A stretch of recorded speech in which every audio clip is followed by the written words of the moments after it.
Welcome back to the channel. This is Trendy Storm and you are watching first part of What If Naruto was sent to EarthLand after 4th Shinobi War. If you enjoyed this video, please like, share and subscribe to this channel. Now wasting no time, let's start the story. In an attempt to regain his vision, Uzumaki Naruto blinked quickly and turned to face the destroyed scenery. His ears still rung from the explosion and his eyes still danced with black spots wherever he looked. He slowly made his way to the crater's edge while holding up a hand to protect himself from the rain of blood and rubble. I must see this through to the end. It's not over until I've seen the results myself. Still though, Naruto stumbled, his equilibrium shot because of the gargantuan crater, but before he fell to his knees onto the unforgiving rocks he felt two strong arms supporting him. His father smiled back at him as he looked up gratefully into his eyes.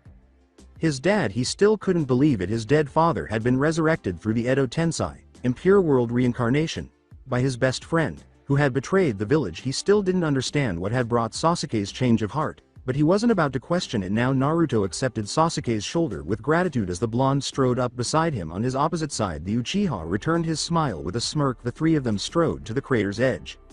Naruto blinked his eyes rapidly again and gazed into the center of the crater. His breath hitched painfully in his lungs. Other than the charred remains of the demonic statue of the outer path and Uchiha Obito's now unrecognizable mutilated body, nothing remained. A silent, never-ending scream filled the corpse's mouth as he cursed the harsh world for stealing his one love. Minato, standing next to him, let a single tear trickle down his pale cheeks in retaliation for his former pupil, then pressed his lips together and averted his gaze from the horrific scene. At last, it was over. There was an odd silence on the battlefield. There were no applause or festivities. Although they had prevailed, the cost had been excessively high. Naruto was startled out of his reverie by a slow clap. A feeling of hopelessness settled in the Uzumaki as he gazed at Uchiha Madara, who had started to clap slowly and mockingly. He was startled to learn that the fight was far from over. He had to deal with one more threat, perhaps the most significant of all. They were to beat him, but how? Naruto and Sasuke were no different from the rest of the shinobi forces. When Obito fought back with rabid ferocity, the resurrected Hokages were destroyed in the ensuing explosion after using all of their chakra to try to seal the Jubi and Obito away. The fact that Minato had survived thanks to his extraordinary speed and had not vanished back into nothingness like the other fire shadows of the past was a miracle in and of itself. There was no chance for him. Madara had only used his chakra to make Obito use the Rinne Tensei to resurrect him during the entire battle, and he was still fresh. He muttered, "It's impossible. How could he possibly compete with this formidable shinobi?" He snapped out of his pessimistic thoughts with a slap on the back of his head. Sasuke gave him a small nod and a smirk, which is the Uchiha equivalent of a fist pump, and a yell to get his act together. He looked to his left in surprise, astonished. Naruto blinked. When did he start to believe that he had to do everything himself? When had he started acting independently of his friends? Yes, he wasn't by himself. Sasuke was with him. The entire shinobi community was behind him, including his friends and comrades. All of a sudden, Madara's threat seemed less intimidating. Unexpectedly, Minato hurried over to Madara, causing the Uchiha to halt his derisive cheers. The fourth Hokage drew a Hiraishin kunai and swung at the man with the raven hair, who deftly deflected the blow against his armor's elbow guard before the primordial Uchiha could strike back. Madara vanished in a burst of golden light and Minato collapsed to his knees. Gasping for air, Madara sneered and started to draw his war fan. "Dad!" Naruto exclaimed, running to his father's fallen form while Sasuke's strong arms continued to support his own battered body. The blonde yelled, "Are you all right?" as he began to frantically flail his arms, unsure of what to do. Weakly, Minato laughed at his son's anguish. "I'm fine, Naruto, just a small case of chakra exhaustion.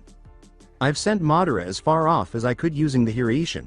This is possible. Minato did it with the Kyuubi's Bijudama, so why not with a human? I'm going to have to send you and Sasuke off towards the same place. I don't expect the two of you to beat him. Just hold him off and stall for time until I can recover enough chakra to send some backup." The older blonde suddenly stopped talking to tightly embrace Naruto. "Dad!" Naruto exclaimed in shame, his cheeks turning scarlet. The blonde's gaze darted to Sasuke, who was silently observing with a mix of jealousy and amusement. He thought, "To hell with it," and slowly raised his arms to give the hug back. The fourth Hokage said, "I'm so proud of you, son," as the Jinchuriki started to cry. He laughed and patted Naruto's trembling back, saying, "I'm sorry I wasn't there for you when things got hard, but I knew you could get through. After all, you're your mother's son, and she was as stubborn as it gets. I know you can get through this too. You're more powerful than you believe. Naruto, you're a hero, more than I ever was. I was just some poor fool who was at the right place at the right time. You're the hope of the shinobi world. the child of the prophecy, and you can bring peace to the world. You've already made me proud, and you only make me prouder. Naruto, Kushina and Jiraiya would be too. You're a real maelstrom, Naruto. Naruto shook and said, "Oh, Dad." He abruptly ended the embrace to furiously wipe the tears from his eyes. He grinned broadly and gave his father the thumbs up, and the older blonde smiled back. "You make this sound like a drama. Dad, I already know all of this. Old man, just trust me, I'll get it done. After all, I'm your son." With a proud smile, Minato made a series of hand seals with his hands. He exclaimed, "Hiraishin no Jutsu, Flying Thunder God technique," and in a burst of golden light, the two vanished. The Valley of the End, miles away. It was this the start of the end, the last stand at the Valley of the End. The forces of light and dark had come to a halt. How appropriate. Madara scoffed at Sasuke Uchiha and Uzumaki Naruto, two shinobi who dared to challenge him. He questioned, "Why do you two keep fighting? Resistance is futile. Both of you are centuries apart from reaching my strength. Just give up. The two of you are destined to fall by my hand. To die alone. Just give up." Naruto took a step forward. "You should give up on me." "Giving up? I'm not giving in. I'm not alone. All of my friends, I can hear them. Their hearts, they're all there cheering me on. They give me will to stand and fight. You have no companions. No one that stands beside you. You will be the one to die alone." Smirking, Sasuke said, "HMPH, the Dobi says it all." "So be it." Madara rushed in with wild spinning Sharingan eyes, in addition to whipping his gunbai, war fan, at Naruto, who clapped both hands together in front of himself in an effort to catch the fan. He launched an armored leg toward Sasuke, who drew his Kodachi to deflect the blow. The wind chakra he pumped into the fan sliced deep into Naruto's shoulder. Even though his hands were able to slow its descent, Naruto collapsed to his knees, hissing in agony. "Naruto!" Sasuke dislodged the gunbai by kicking Madara's leg away from him and slashing upward with his blade. The raven-haired Uchiha didn't have time to gossip about his best friend's wound, so Naruto grunted again. It was a war. "Weak, weak, weak," sneered Madara. Sasuke was thrown to the valley wall after his leg struck him in the chest. He turned to look at Naruto, who had only held his wounded shoulder. "Do you understand now? How outclassed you are? Perhaps you need some more help comprehending our difference." Amaterasu, heavenly illumination.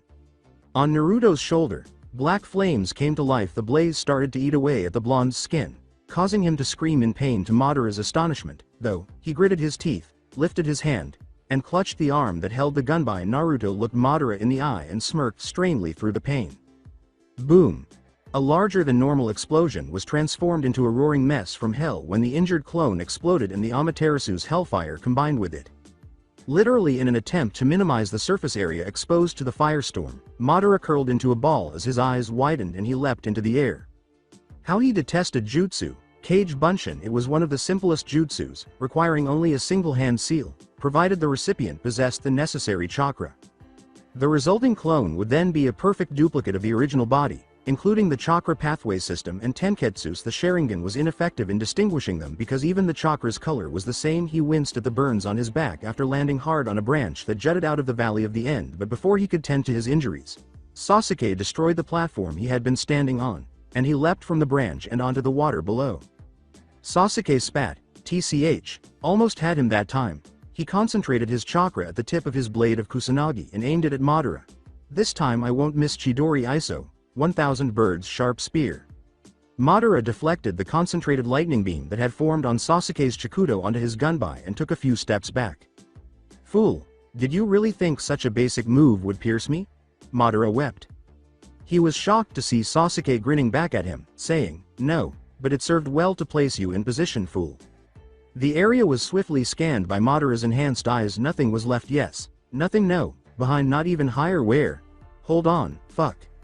With a sadistic grin, Sasuke heard a voice calling from beneath Madara, below. Looking beneath the water's surface, Madara saw Naruto smiling and waving up at him while holding a Fudan. Rasengan, wind release. Spiraling sphere.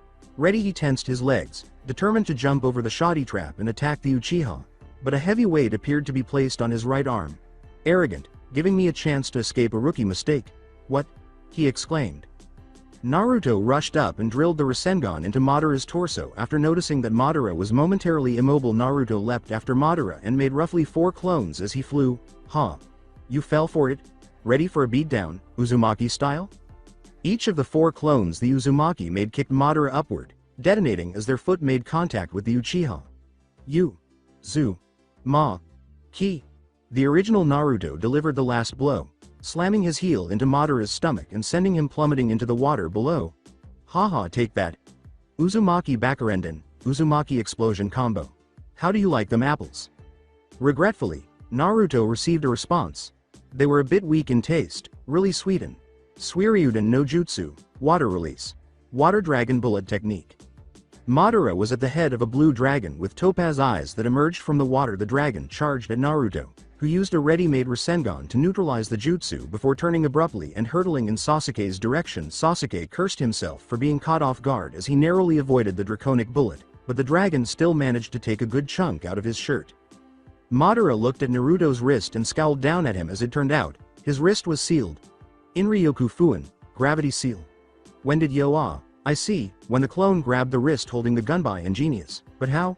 I was under the impression that you were the only Uzumaki improficient in Fuinjutsu, sealing techniques. Naruto scratched his head, smiled, and closed his eyes, giving himself a vulpine expression. Just a little tidbit of what Ero Sennin taught me for training. He called to the demon within himself and opened his eyes, revealing cerulean irises. Can you hear me, Kurama? How is the condition of your chakra? I understand that supporting the Allied Forces members took a lot of your energy, but I need your assistance. The Kyuubi rose up, eager to go. Deep within Naruto's mindscape, I'm more than ready, so don't put me in the same category as you people who lack endurance. TCH. I need to settle a score with this bastard, so hurry. I apologize for forgetting we must get in touch in the mode of the tail beast. HMPH. The battle had stopped, Madara scowled, and the Uzumaki had become motionless. Even Uchiha, who was younger, had paused to collect his chakra. This was a war. Stupid saplings, he refused to wait for them to heal Hashirama. Who did they think he was? In this war, honor had no place. The founder of the Uchiha clan formed the water into a Mizu Bunshin, water clone, and hurried to the Kyuubi Jinchuriki. The bigger of the two threats, the clone then pursued Sasuke. Madara struck the Uzumaki's chin with a cocked fist. It was not going to be. Naruto reappeared behind an unwary Madara after vanishing in a golden blur. When the Uchiha doubled forward from the face, he swiftly kneed his face. After slamming a fist into his stomach, he flew into the valley wall, further eroding the wall in a similar manner. Sasuke split the Madara clone in one quick motion and disappeared in a burst of blue light. The Uchiha sheathed the blade after flicking the water off it. A layer of crackling blue chakra covered him. Raiden no Yoroi. Lightning release armor. Che. If only that was the real body. Next to the stoic Uchiha, Naruto flashed. His skin glowed with a golden pallor, and he was covered in a layer of golden chakra in contrast to his sage coat. A coat composed entirely of chakra had materialized for him from head to toe. He was covered in markings that bore a striking resemblance to the late Rakudo Sennin. He frowned and turned to look at the hole in the wall where Madara was undoubtedly buried. It wasn't finished, not at all. Doden. Mogaragakure no Jutsu, Earth Release. Hiding like a mole technique. Naruto's leg was grabbed by Madara's snarling face, which shattered the ground beneath their face. Madara tightened his hold on the boy, preventing any possibility of escape, and the blonde winced. The vice-like grip nearly snapped the Osean, and his bones creaked. Malicious blue chakra gradually engulfed Naruto's body and took the form of a skeletal hand. The blonde was choked in the cocoon that was the Susanoo's fist after Madara climbed out of his hole that he had made for himself. Madara smirked and raised his other hand, it too being wreathed with chakra.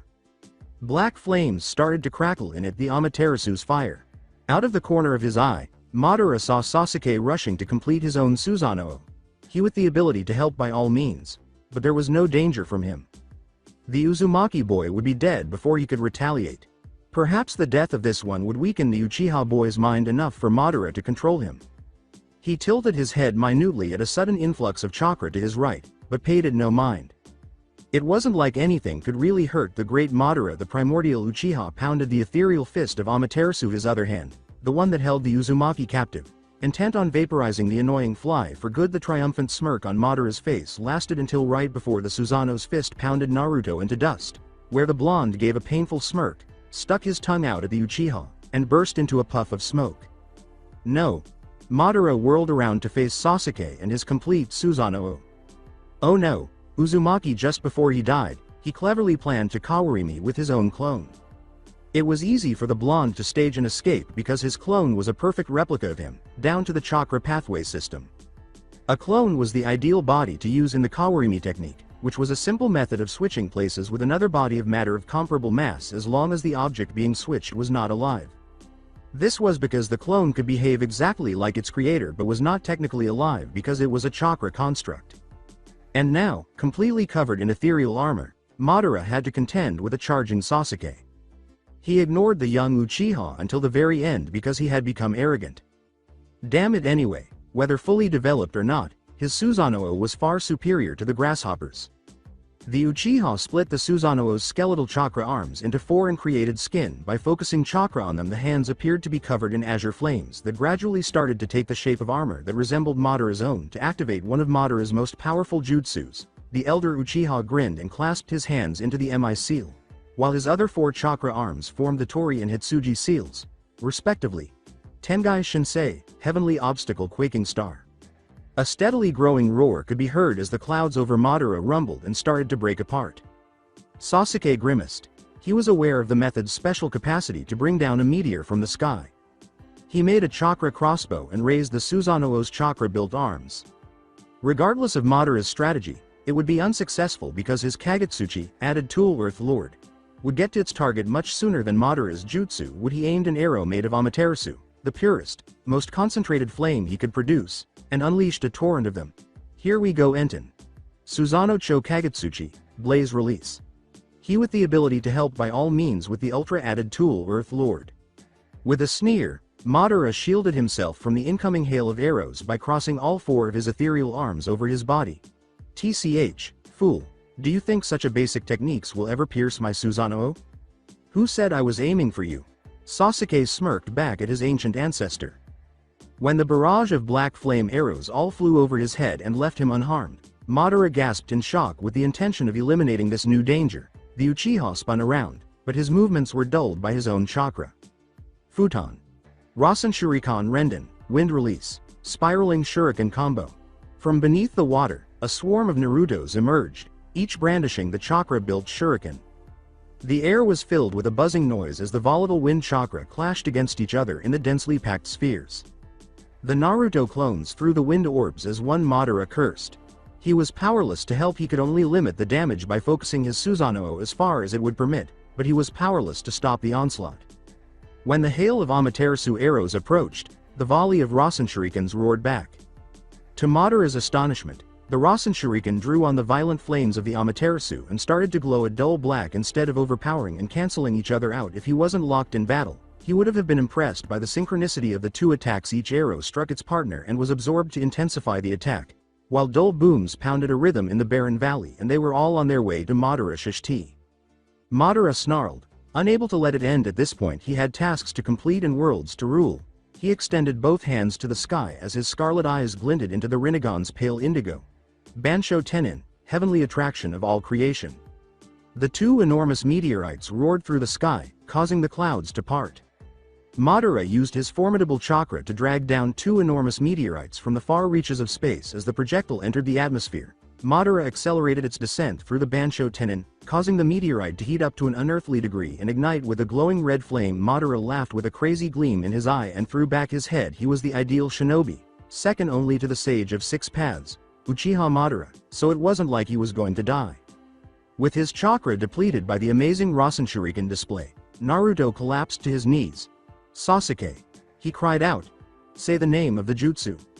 With a faint red flush, Sasuke exclaimed, I am not saying such a stupid name. Do it.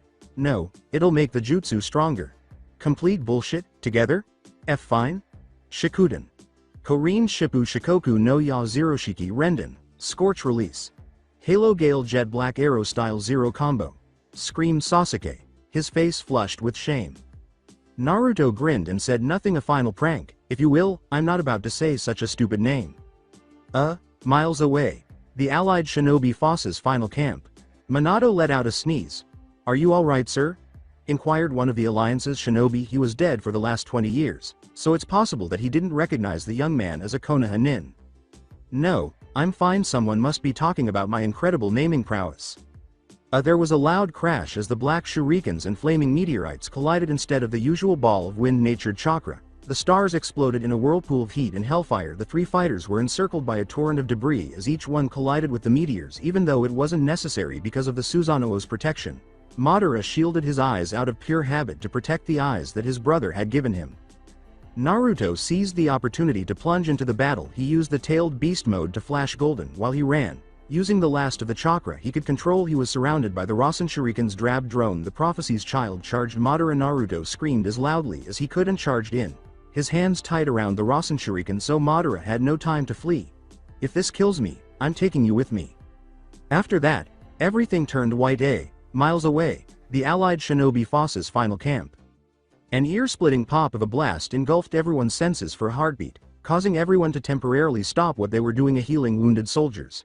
Grieving the loss of others. For those who experienced that single terrible blast, it felt as though a tag had detonated directly next to their eyes and ears, and the sky exploded in a white flash from miles away.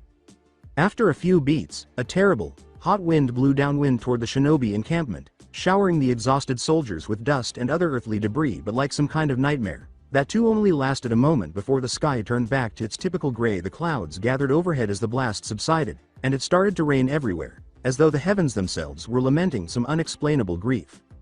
Wondering what that terrible sensation had been, the Shinobi forces shook their heads and went back to work. Glancing up at the gloomy sky, Minato knew his son was fighting to put an end to all fighting in the Valley of the End, to put an end to the cycle of hatred, and realized Jiraiya's ideal. Admitting that he wished he could help broke his heart, but there wasn't much he could do. "Son, just hold on a little bit longer, help is on the way." Returning to the Valley of the End, miles away. Just as Madara was hurled against the opposite wall, Naruto was hurled against the valley's wall. Uchiha Sasuke, who had withdrawn at Naruto's request because he cared more about his friend's welfare than his own, was the only person who was largely unharmed in the terrible explosion. The Uchiha hurried over to where Uzumaki had fallen. He was in a bad way, but even then, the blonde was healing rapidly. The charred, black remnants of the arm that had once held the last Rasen Shuriken first turned a dull brown, then an angry red, and finally returned to his previous light-skinned tan. With a small smile, Sasuke took Naruto's arm and supported the Uzumaki by placing it against his shoulder. "That was a bad idea. Hell, that was the worst idea in my whole life." Naruto rasped as he coughed violently, pushing aside the dust particles that had been obstructing his airway. With a sly smile, Sasuke gave the Uzumaki an unusually warm shoulder pat. "Hey, you're Konoha's #1 unpredictable ninja, what did you expect?" "Ahahaha, that was the greatest thing I've seen a human do in ages." The Kyuubi from Naruto's mindscape cacked crazily. "Minato's Hiraishin? Yugwa? Hashirama's thousand-handed wood statue? Bah! Not quite as good as my own Bijudama, but hell Gaki. Damn nice try." As the blast subsided, clouds started to form overhead, and it started to rain everywhere, as though the sky itself were weeping. In order to support himself, Naruto leaned closer to Sasuke's shoulder and gave a painful grunt. "What are you so excited about?" "No, you know what, don't tell me." The blonde grinned and attempted to give Sasuke a fist bump. "I'd rather not know," he said, limping toward the hollow in the valley wall where Madara was embedded. The heavenly attraction of all creation is Bansho Tenin. Both he and Sasuke found themselves pulled, hurled toward the direction of the crater, where Madara had his arms outstretched. His eyes had changed into the ripple-patterned ones of the Rinnegan. The Uchiha was in just as bad a shape as Naruto, even worse. The Uchiha's armor was gone now, and there was only a black cloth shirt that clung to Madara's form, and even that was ripped, revealing the face of Hashirama protruding from the Uchiha's chest. His body was mottled with burns and lacerations, and blood caked every surface of his skin. But even as the two watched, the injuries began to heal. Madara used Hashirama's legendary healing abilities for his own twisted cause. It took a lot out of the Uchiha, as it was not his own jutsu. In fact, this would be the only time he would properly be able to use it, or risk chakra exhaustion and be in the hands of these maggots. But this would have to do for now. Thoroughly healed, the Uchiha punched both shinobi in the stomach and held each of them up by the throat. He slammed each of them into the wall even as his hands began to glow blue and began to drain their chakra. Both the tailed beast mode and the Raiden no Yoroi began to flicker and then vanished as the two found themselves unable to maintain it due to a lack of chakra and a lack of oxygen. Naruto grasped Madara's arm and grappled with it weakly in an attempt to escape from the Uchiha's grip. Damn it all that he had done, was this how it was going to end? He had finally managed to unite the shinobi nations and to reconcile with his best friend. The former was more because of the threat of war, but still damn it all his work, all of Jiraiya Sensei's work, and the world was always full of hatred, full of death. Damn it, the world began to dance with black spots, and slowly, so very slowly, Naruto's vision began to darken. The last Uzumaki closed his eyes and let out a tired sigh, resigning himself to his fate. Maybe he'll even see his parents again. Gatenga. Fang rotating Fang. The two ninjas swiftly picked up the two bodies and carried them to safety after two buzzsaw-like shapes struck an unwary Madara, causing him to release his hold on Naruto and Sasuke. "Are you two okay?" The Kiba carrying Sasuke barked in agreement as Kiba shouted over the sound of the waterfall. "The two of you look like you've gone through the grinder." Akamaru dropped the two of them off next to a worried Sakura and Hinata, who instantly started channeling medical chakra to their hands to heal the injured shinobi while the two recovered. Team Asuma moved forward to fight the slightly confused and furious Madara. "That's correct, Ino Shika Cho, Formation 44. Shikamaru yelled at his teammates. Shikamaru appeared determined to use this formation at all costs, as Choji grimaced, Baika no Jutsu, multi-size technique. The big-boned Akamichi gave Shikamaru a huge thumbs-up and abruptly grew to almost 3 times his own size. Kage Tsukami no Jutsu, shadow clutch technique. Shikamaru nodded to his friends and clasped his hands in a variation of the Tora seal. Shikamaru's shadow emerged from beneath him and made contact with Choji's enormous shadow. "Now just stay there, Naruto," Ino said with a sorrowful smile before turning back to face Naruto. "Kanshi Denden, sensing transmission," she said, clasping her hands in the Hitsuji seal. "I'll show you how much better we are now." She tapped Shikamaru on the back of the head so that the three of them could share awareness through the jutsu. Choji let out a brief battle cry before crunching into a ball and charging towards Madara, his normally uncontrollable ball of destruction now under the combined control of Shikamaru and Ino. Nikuden Ya. Human bullet yo-yo. Since he was essentially a rolling ball of destruction, the final member of the trio was otherwise occupied when the two cried out. Madara snarled and swatted the ball away with nothing more than his fist, then swiftly used a Kaden Jutsu to burn the obnoxious pest. Unfortunately for the patriarch of the Uchiha family, the sphere continued to attack him, but this time the ball was blazing with scarlet flames. So Madara swore and leapt out of the way just before the ball embedded itself inside the valley wall. Madara used the brief moment he had while Choji was attempting to free himself from the wall to charge at a helpless Shikamaru and Ino, his arm crackling with compressed electricity. The Chidori, 1000 birds. Naruto, who had been watching the battle helplessly while Hinata was healing him, rushed forward with a strangled gasp. He was torn between two emotions: pride at the growth of his fellow ninja, his friends, and worry about their safety, and it seemed that he had been right to worry. Sakura and Hinata turned away, unable to watch their best friends be cut down. It would not do for a Kunoichi to lose her composure in battle. That was one of the academy's fundamental lessons. Next to him, Sasuke growled angrily at the use of his jutsu for such a twisted cause, but he did not move. No, he was unable to move, so he remained motionless, his gaze fixed on the final stand of the second Ino Shikacho trio. Naruto had no such qualms, and he stumbled forward, limping as he did so, hoping against hope that he would be in time, that he would be able to save them. However, he was aware that he was moving too slowly. Madara's arms impaled themselves into Shikamaru's and Ino's chests with a wet squelch, and both coughed up blood, and their legs failed to support their bodies any longer, and only Uchiha Madara's blood-stained hands kept them in the air. Behind the twisted Uchiha, Choji screamed, tears running down his cheeks as he staggered toward the direction of his closest friends. Unwilling to believe this terrible circumstance, he shouldn't have been shocked, because this was the whole purpose of this last plan, but it didn't make the pain any less agony. He stumbled and fell to his knees, still reaching out toward the impaled bodies of his comrades. The young Nara's shadow extended towards Madara's own, holding the primordial Uchiha in place. Shikamaru coughed, more blood leaking from his lips, and then he smirked weakly, saying, "Just as planned." He shakily clasped his hands together in the Ne seal to release the first jutsu he had learned as a Nara, the last jutsu he would ever finish. Kei Kagemane no Jutsu, shadow possession technique. "Madara, why you pervert? Touching a girl's boob like that," Ino said, grinning too, her tears now streaming freely down her pale face as she looked down at the Uchiha's hand impaled in her breast and laughed weakly. "Why you be better take responsibility," she said feebly, still trying to make the other shinobi feel less depressed like Shikamaru. She clasped her hands together for her last jutsu, saying, "Here we go s Shinrenshin no Jutsu, mind-body disturbance technique." The Yamanaka moistened her lips and laboriously exclaimed, "Formation 44 complete." Madara's body stiffened as Ino's technique layered over Shikamaru's, effectively paralyzing him. Shino, Kiba, now. Human-beast mixture transformation. Three-headed wolf. Jinja, Konga Henge, Santa Ra. This is for all of you. Fang rotating fang, tail chasing fang, Oiga Gatenga. A roar echoed through the valley as a giant three-headed wolf charged at the paralyzed Uchiha, twisting its body in what appeared to be an attempt to chase its own tail, its hair hardening into deadly spikes, and the wolf taking on the shape of a buzzsaw. Kiba created a cage bunshin to join his own form and Akamaru's transformed one, and the three burst into a giant cloud of smoke. Kidaichu Mushikui, parasitic giant insect bug bite. Shino ran up in front of the primordial Uchiha and swiftly but gently removed Ino's and Shikamaru's bodies, who had somehow survived Kiba's onslaught without any major marring, while the giant three-headed wolf continued to maul the Uchiha's skin and rip apart Madara's paralyzed body with a giant buzzsaw. The Uchiha started to scream as the Kakaichu grew inside his body, devouring both his flesh and his chakra. Shino laughed bitterly when he recalled Ino's disgusted expression the first time he used the jutsu in front of her.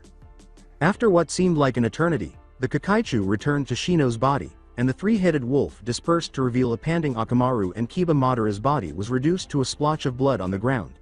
Without his armor or the protection of the ethereal Susanoo, he was essentially defenseless because he couldn't even defend himself due to Shikamaru's and Ino's final jutsus. With blurred eyes, Shikamaru watched. It was finally over. Glancing down at Shikamaru's tear-streaked face, Shino thought, why? It was illogical for someone to kill themselves. The sorrow on the survivors wasn't worth it. Was it worth it? Making a sacrifice for yourself? Why? For whom was it intended? Shino was vaguely aware of a chakra spark to his right, but he ignored it. Shikamaru rasped, his breath now coming in shallow heaves. The king? The monarch? Who is that? At moments like these, Shikamaru thought of his late teacher and the last lesson he had learned from him as he gazed at Sarutobi Osamu's grave, his fingers limp as he held a pair of white chrysanthemums. Years prior. Nara compound, you beat me again, damn you, Asuma said, scratching the back of his head in mild embarrassment and confusion at being beat so soundly by his pupil. How do you do that anyway? Shikamaru yawned and shrugged. Shikamaru cracked and opened his eyes in mild surprise as Asuma suddenly smiled broadly and pointed to the pieces on the shogi board. No, Shikamaru, he said, pouting and doubting he would ever receive a response. I have a question for you. Shoot. If you were a shogi piece, what would you be? Shikamaru scowled. No questions asked. The knights were knights, the pawns were pawns. Asuma, who didn't get to see Shikamaru very often, laughed at his bewildered look and said, let me tell you. He gestured to a knight on the board and said, you would be a knight.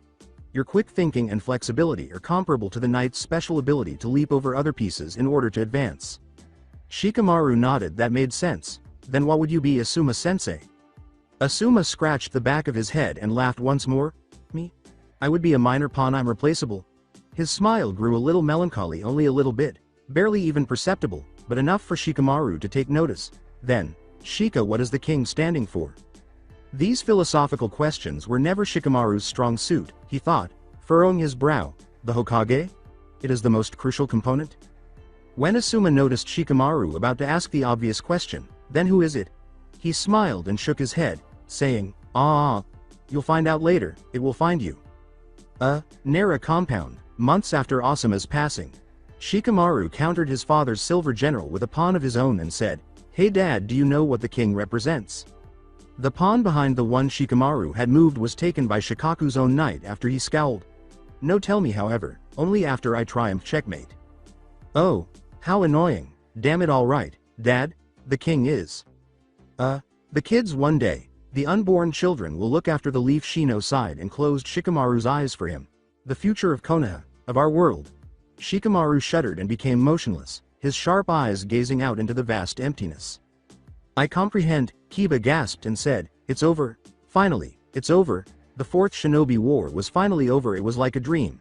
He sobbed, leaping to his feet and giving Akamaru a hug. No. Ignoring his muscles' cries, Naruto pushed his body into tailed beast mode once more and disappeared in a burst of golden light, just in time to see Shino leap in and block the Gunbai's sideways blow. Izanagi.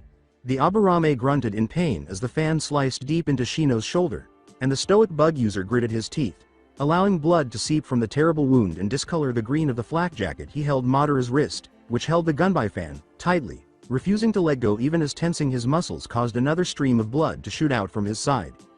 Izanagi, the technique that allows one to change destiny, even escape death, is a completely hack and illogical jutsu. If Shino ever saw one, nevertheless, such was life, and if he was going to die now, he was going to go down fighting. Just like Ino and Shikamaru, Madara sneered at the Aburame even as one of his eyes turned dull and lifeless. With a growl and a tight grip on Madara, Shino secretly sent a Kakaichu toward the devastated Kiba, communicating his will and final plans to his best friend. Then, careful not to attract attention, he sent a few Kakaichu under the twisted Uchiha's skin and into the bloodstream. Madara gave a Uchiha-esque sneer. "Aburame, why do you keep going? Your clan has always been the most sensible and wise. You ruled with your intellect, not your feelings. I have mercy. Even though this fight is pointless, boy, if you surrender, I'll spare your life." Shino obstinately clung to his consciousness, choking up more blood. "I continue because of my friendship with my fellow shinobi," he said, adding that it would be illogical for him to give up now. "Why do you ask?" "Because I keep getting better and better because of that friendship. I'll use my ninjutsu to support Naruto flawlessly." "Why do you ask?" "Because a reason is not necessary." He drew Madara into a tight embrace, pinning the Uchiha's arm to his side. There would only be a split-second's chance, but enough. Now Kiba. Kiba, however, did not move. The Inuzuka shook his head angrily, tears streaming down his cheeks. "No, I can't. How am I supposed to kill my best friend? Shikamaru's death was hard enough to bear, and I wasn't even the one that killed them. How can I?" "You can't die, Shino. The times together with Hinata, the fireworks every year on New Year's, the annual visit to the Sandame's grave, daily visits to Kurenai-sensei to see her baby. Are you going to throw that all away?" He raised his eyebrows and wept. "I can't." With a sigh, Shino shut his eyes. He had made a mistake. Kiba wasn't to blame for his intense emotions. He was fiercely loyal, and an Inuzuka a deadly error. "This isn't for me, it's for the future, the kings of the future generation, the ones who will inherit the will of F." Shino's monologue was interrupted when a hand pierced his chest and proceeded to pierce Madara's through his dark sunglasses. The Aburame's head turned shakily to see Hinata's tear-streaked face staring back at him. He grinned with grief haunting her lavender eyes. She shook her head and said, "Thanks." With her hands still buried in Shino's right breast, she assumed the traditional Jukin, gentle fist, stance, saying, "Don't." "This wasn't the way it should have ended, but I'll carry on your last wish, because Madara's left is where the heart is." Piercing the right breast would strike Madara's left. The Hyuga had banned the method and sealed it away. There was no other option. Despite their claims that it was illegal and that it was twisted jutsu that was used for torture rather than defeat. Jukin Hajutsu. Hake Sanbyakurokuju Ashiki, gentle fist secret technique. 8 trigrams 301 style. The Hyuga heiress's hands started to move in a blur, gradually increasing their speed and deliberately aiming each of Madara's tenketsu through Shino's body shield. 2. She debilitated the Uchiha's movement by focusing on the 2 next to each kidney. It would hurt him a lot, but it wouldn't stop him. 4. The 4 lining the shoulder came next. That would prevent him from using any jutsu to fend off her attack. Tears distorted her vision as they fell through her lavender orbs, but it didn't matter. Tears would not distort the Byakugan's ability to see through chakra. 8. At this point, Hinata started compressing as much chakra as she could into a single point of pressure. The tenketsu would not be resolved by this. It would crush it as each blow struck home. Shino gritted his teeth in agony. Everyone had different places, so it didn't close his own tenketsu, but it hurt like hell. He would also most definitely not make it through it. 16. In order to prevent the Uchiha from moving, she started to move down his body, destroying the tenketsus in the leg as the Kakaichu tried to escape the onslaught that had already claimed the lives of dozens of their brethren. The air started to buzz, but there was no way out. Sakura turned away as Sasuke watched, fascinated and appalled by the Hyuga's last jutsu, but he said, 32. Naruto was incredulous. Was Hinata actually here? The quiet, reserved girl from earlier. No longer that girl was now an adult. She was now a shinobi, and being a shinobi meant having blood on your hands as Hinata shot tenketsu to tenketsu in a last-ditch attempt to put an end to it all. Blood flew. Madara's affection for Izanagi would not have permitted him to use him in Uchiha. The fear of going blind was the greatest and took precedence over all other fears that would put an end to it. Correct? 64. Hinata's legs creaked and seemed on the verge of breaking, and her hands trembled. She had never reached this point before. It was her limit, and it was wearing her out. She was in pain mentally, physically, and emotionally. War had no mercy, and such were the toils of war. Besides, she wasn't the intended recipient. This was for both the past and the future, the dead who had battled to defend the will of fire, and the children who would inherit it. She wouldn't let herself fall at this point. Ignoring her muscles' cries, she gritted her teeth and took another step. She compelled herself to relax, concentrating solely on the 297 tenketsu that remained and hit again. 128. She seemed to be in a trance. As a lull passed over her, she seemed to perceive time differently. The powers of the Byakugan allowed her to see Kiba's devastated screams at a slow pace. She saw the anguished expression on Shino's face and had no feelings. She destroyed another tenketsu with her outstretched hand. Emotions were unnecessary. She could grieve at a later time. 256. Her right leg broke under the strain. With a sickening snap, it hung uselessly and bent at an odd angle. Hinata, however, continued. She was unable to. It would be an admission of defeat to stop, and losing here meant death against Madara. She was nearly there. She could taste triumph as her adversary fell before her. She could practically taste iron on her tongue. Hold on. What? No. No. She jumped away from Madara with a shuddering gasp and collapsed to her knees, holding her head in her hands. What had taken place? What was she going to do? She remembered everything with terrifying clarity. Before the Izanagi, Shino's mangled body was as unidentifiable as Madara's. Her expression was emotionless and icy as she buried her hand in her comrade's warm skin to destroy another tenketsu. As the Inuzuka screamed in unrestrained horror, she cast an indifferent glance at Kiba. What was the matter with her? In the Valley of the End, she vomited into the river, causing the bile to mix with the blue water.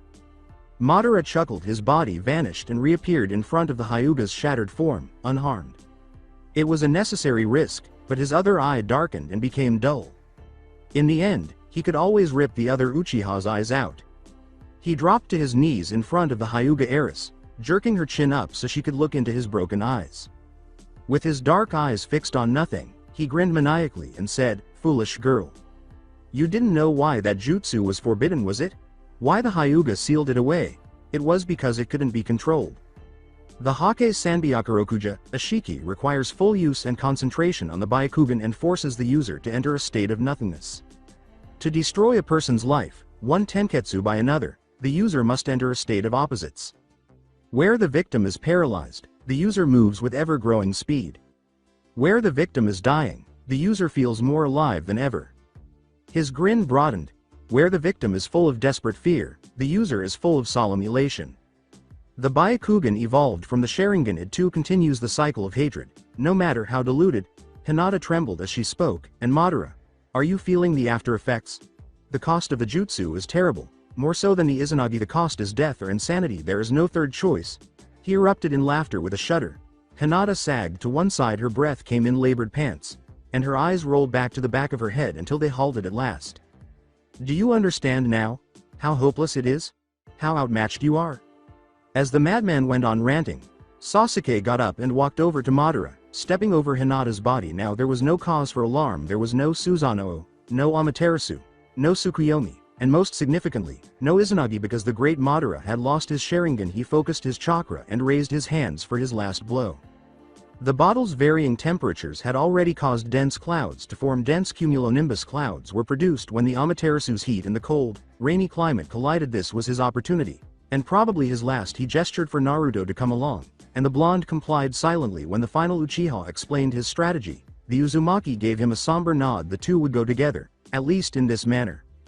Naruto created 7 clones and dispatched them in pairs to the east, south, and north. He remained in the west with Sasuke along with a clone. He gave a nod, and at the same time, every clone started to form a Rasen Shuriken in their hands. The nature manipulation is controlled by one clone, while the other holds it and forms the shape manipulation. Madara interrupted his tirade as a buzzing sound filled the room. He spun around, but he was blind and could not see where the real attack was coming from. His sense of smell was insufficient to distinguish between the various directions from which the buzzing was coming. After raising his own Rasen Shuriken, Naruto and all of his clones entered tailed beast mode for the final time. He raised the jutsu above his own and allowed as much chakra as he could to be crammed into it and still have it remain stable. Its buzzing was much louder and it was many times larger than its other 3 brothers, but Naruto threw it far too fast for the primordial Uchiha to find him. All of the clones yelled, "Futon! Cho Udama Rasen Shuriken, Wind Release, Ultra Big Ball Spiraling Shuriken," together. Raising his hands, Sasuke unleashed his most powerful jutsu. From the sky came the wide-open mouth of a dragon. It had red eyes with black sclera and was entirely composed of lightning. It was significantly larger than the Cho Udama Rasen Shuriken, and larger was preferable. It flew toward its target under Sasuke's direction. The Rasen Shuriken was swallowed forcefully by the enormous dragon. Its shape started to change, and it started to get smaller until it was just about Gamakichi's size before his growth with a whirling, ethereal pearl in its maw. It now looked like an Eastern Oriental dragon. The dragon was composed of pure plasma, and the pearl crackled with compressed energy as it circled over Madara. Tiny sparks burst from its body and slowly made their way down to the water. Orochimaru's lair, roughly 2 years after Sasuke's departure from Konoha. Sasuke, hissed the snake Sannin, do you know of elemental affinities? The Uchiha grunted, of course he did. Who did the snake think he was? Sasuke quickly caught a piece of paper that the Sannin flicked at him. I am sure you have a fire affinity. Most Uchiha do, but you are special. I believe you have a second affinity. Your brother certainly did. His was water, which matched his cool and tranquil composure. Gritting his teeth, Sasuke focused his chakra on the piece of paper, which promptly crinkled into pieces. Ignoring the reminder of his despised brother, Orochimaru's eyes grew wide. The boy must have a strong connection to the element if his chakra was so strong that the paper actually tore. Excellent. Yours is lightning, the fastest element, the piercing element. It fits you. Orochimaru leaned closer to Sasuke and grinned slightly. You know, Sasuke, the Naruto boy has a wind element, I hear. The Uchiha lifted his head slightly. And why does that matter? Lightning is weak against wind, but my fire affinity and break Naruto's wind. Sannin, the snake, shook his head. You think too simply, too much like a loner. Little Sasuke, the only element that can save a weakening gale and give it strength is lightning. TCH, as if I would want to help the Dobi. I'm happy that I was able to assist you, Naruto. With a loud roar that belied its diminutive size, the dragon bounded toward Madara with a growl. Madara leapt away from it. The small beast held enormous amounts of chakra that only a fool could have detected. He would simply need to stay away from it. Sasuke was unexpected at the elder Uchiha. The younger Uchiha hurled his Chikuto. Madara stepped directly into the sword's path. While trying to dodge the odd new jutsu, the sword sank deep into the Uchiha's flesh with a wet squelch, impeding any more movement. Naruto sprinted forward with a booming battle cry, his hands reaching out to grab the chakra dragon and guide it to its intended target. Madara with a sly smile. Sasuke joined the blonde in the last rush. The Uzumaki used his right hand to guide the dragon toward Madara, while the Uchiha used his left. The dragon curled in on itself and bit its own tail with a high-pitched screech, as though sensing their master's resolve. In Ouroboros, the symbol of rebirth and cyclicality, the cycle was only to be broken by this Ouroboros. The two roared as they thrust the Ouroboros into Madara's abdomen. Myoton. Enzo Ryu no Iwaru, miracle release, spiral dragon of the end. The Ouroboros' eyes grew to almost comical proportions and started to swell. Grunting, Sasuke grabbed Naruto's wrist and propelled him away from the dragon as he felt himself soaring through the air and away from the approaching blast. Naruto gasped, taking off in a plane and abandoning Sasuke to perish. Sasuke! The Uzumaki exclaimed, desperately straining his arm at the Uchiha. Despite his best efforts, he was unable to alter his course. While in midair, he had no choice but to observe Sasuke turn to face Naruto again. And grinned. It was his first genuine, heartfelt smile. And in a flash of white, the entire world exploded once more. Allied Shinobi forces encampment, miles away. Even as his form started to crumble into ash and dust, Minato stood gazing toward the Valley of the End. He focused solely on the battle that was undoubtedly going on in the Valley of the End, ignoring his declining form. Break. The Yondaime Hokage gazed at the Hiraishin kunai he was holding with wide eyes. The three-pronged blade had a big crack that split the handle's wood and distorted the seal. Minato scowled. Even though he was not a superstitious person, he was concerned about the omen. But he wasn't going to be around to worry. As the decay progressed upward, the kunai clattered to the rock floor with a tired sigh. Minato grinned in the direction of the Valley of the End. There's no need to worry, I'll trust in you, my son. The Edo Tensei Hokage began to be reclaimed by the earth, leaving only his sun-kissed hair and one cerulean eye as the decay gradually spread to his face and one eye was lost to the wind. Then even that tiny fragment of him vanished. Then the dragon exploded, slamming into Sasuke and Madara's bodies with wind blades and lightning crescents where opposing elements' blades collided. A fiery explosion that was much larger than it should have been erupted. Naruto's lung was severely damaged when a stray blade struck him in the side, causing a spray of blood. Then Sasuke and Madara's embedded wind and lightning blades exploded together. Naruto was thrown up against the valley wall. He caught a glimpse of Kiba pulling Sakura to safety out of the corner of his eye. Both of their faces wet. He nodded appreciatively to Kiba, who shakily returned the gesture. Thanks for saving her. Then, Naruto's world went black as unconsciousness claimed him. In an attempt to regain his vision, Naruto blinked quickly and turned to face the devastated scenery. His eyes continued to dance with black spots everywhere he looked, and his ears continued to ring from the explosion.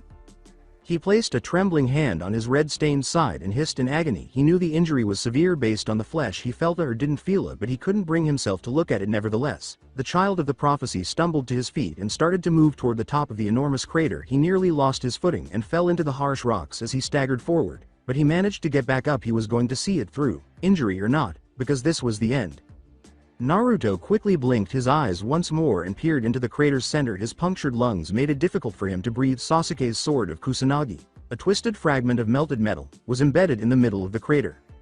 With a heavy sigh, he collapsed to his knees as his vision became blurry. There was none left. The price had been far, far too high, but this was the end. The price of blood is the highest of all. To find his friends, or what was left of them, Naruto scanned the devastated battlefield. Ino and Shikamaru were there, their corpses shielded by Choji's bigger one, who had given his life during Naruto's last assault in order to prevent theirs from being contaminated. Shino was there, his blood and mangled body being gradually carried away by the river's flow. Hinata's death may have been the most horrific. She died with psychological and emotional wounds and was tormented by the guilt of killing a fellow soldier. And then there was Sasuke, his worst enemy and best friend in the end, though he had also redeemed himself. With yet another sigh, Naruto moved to his prone body and grasped his dead hand.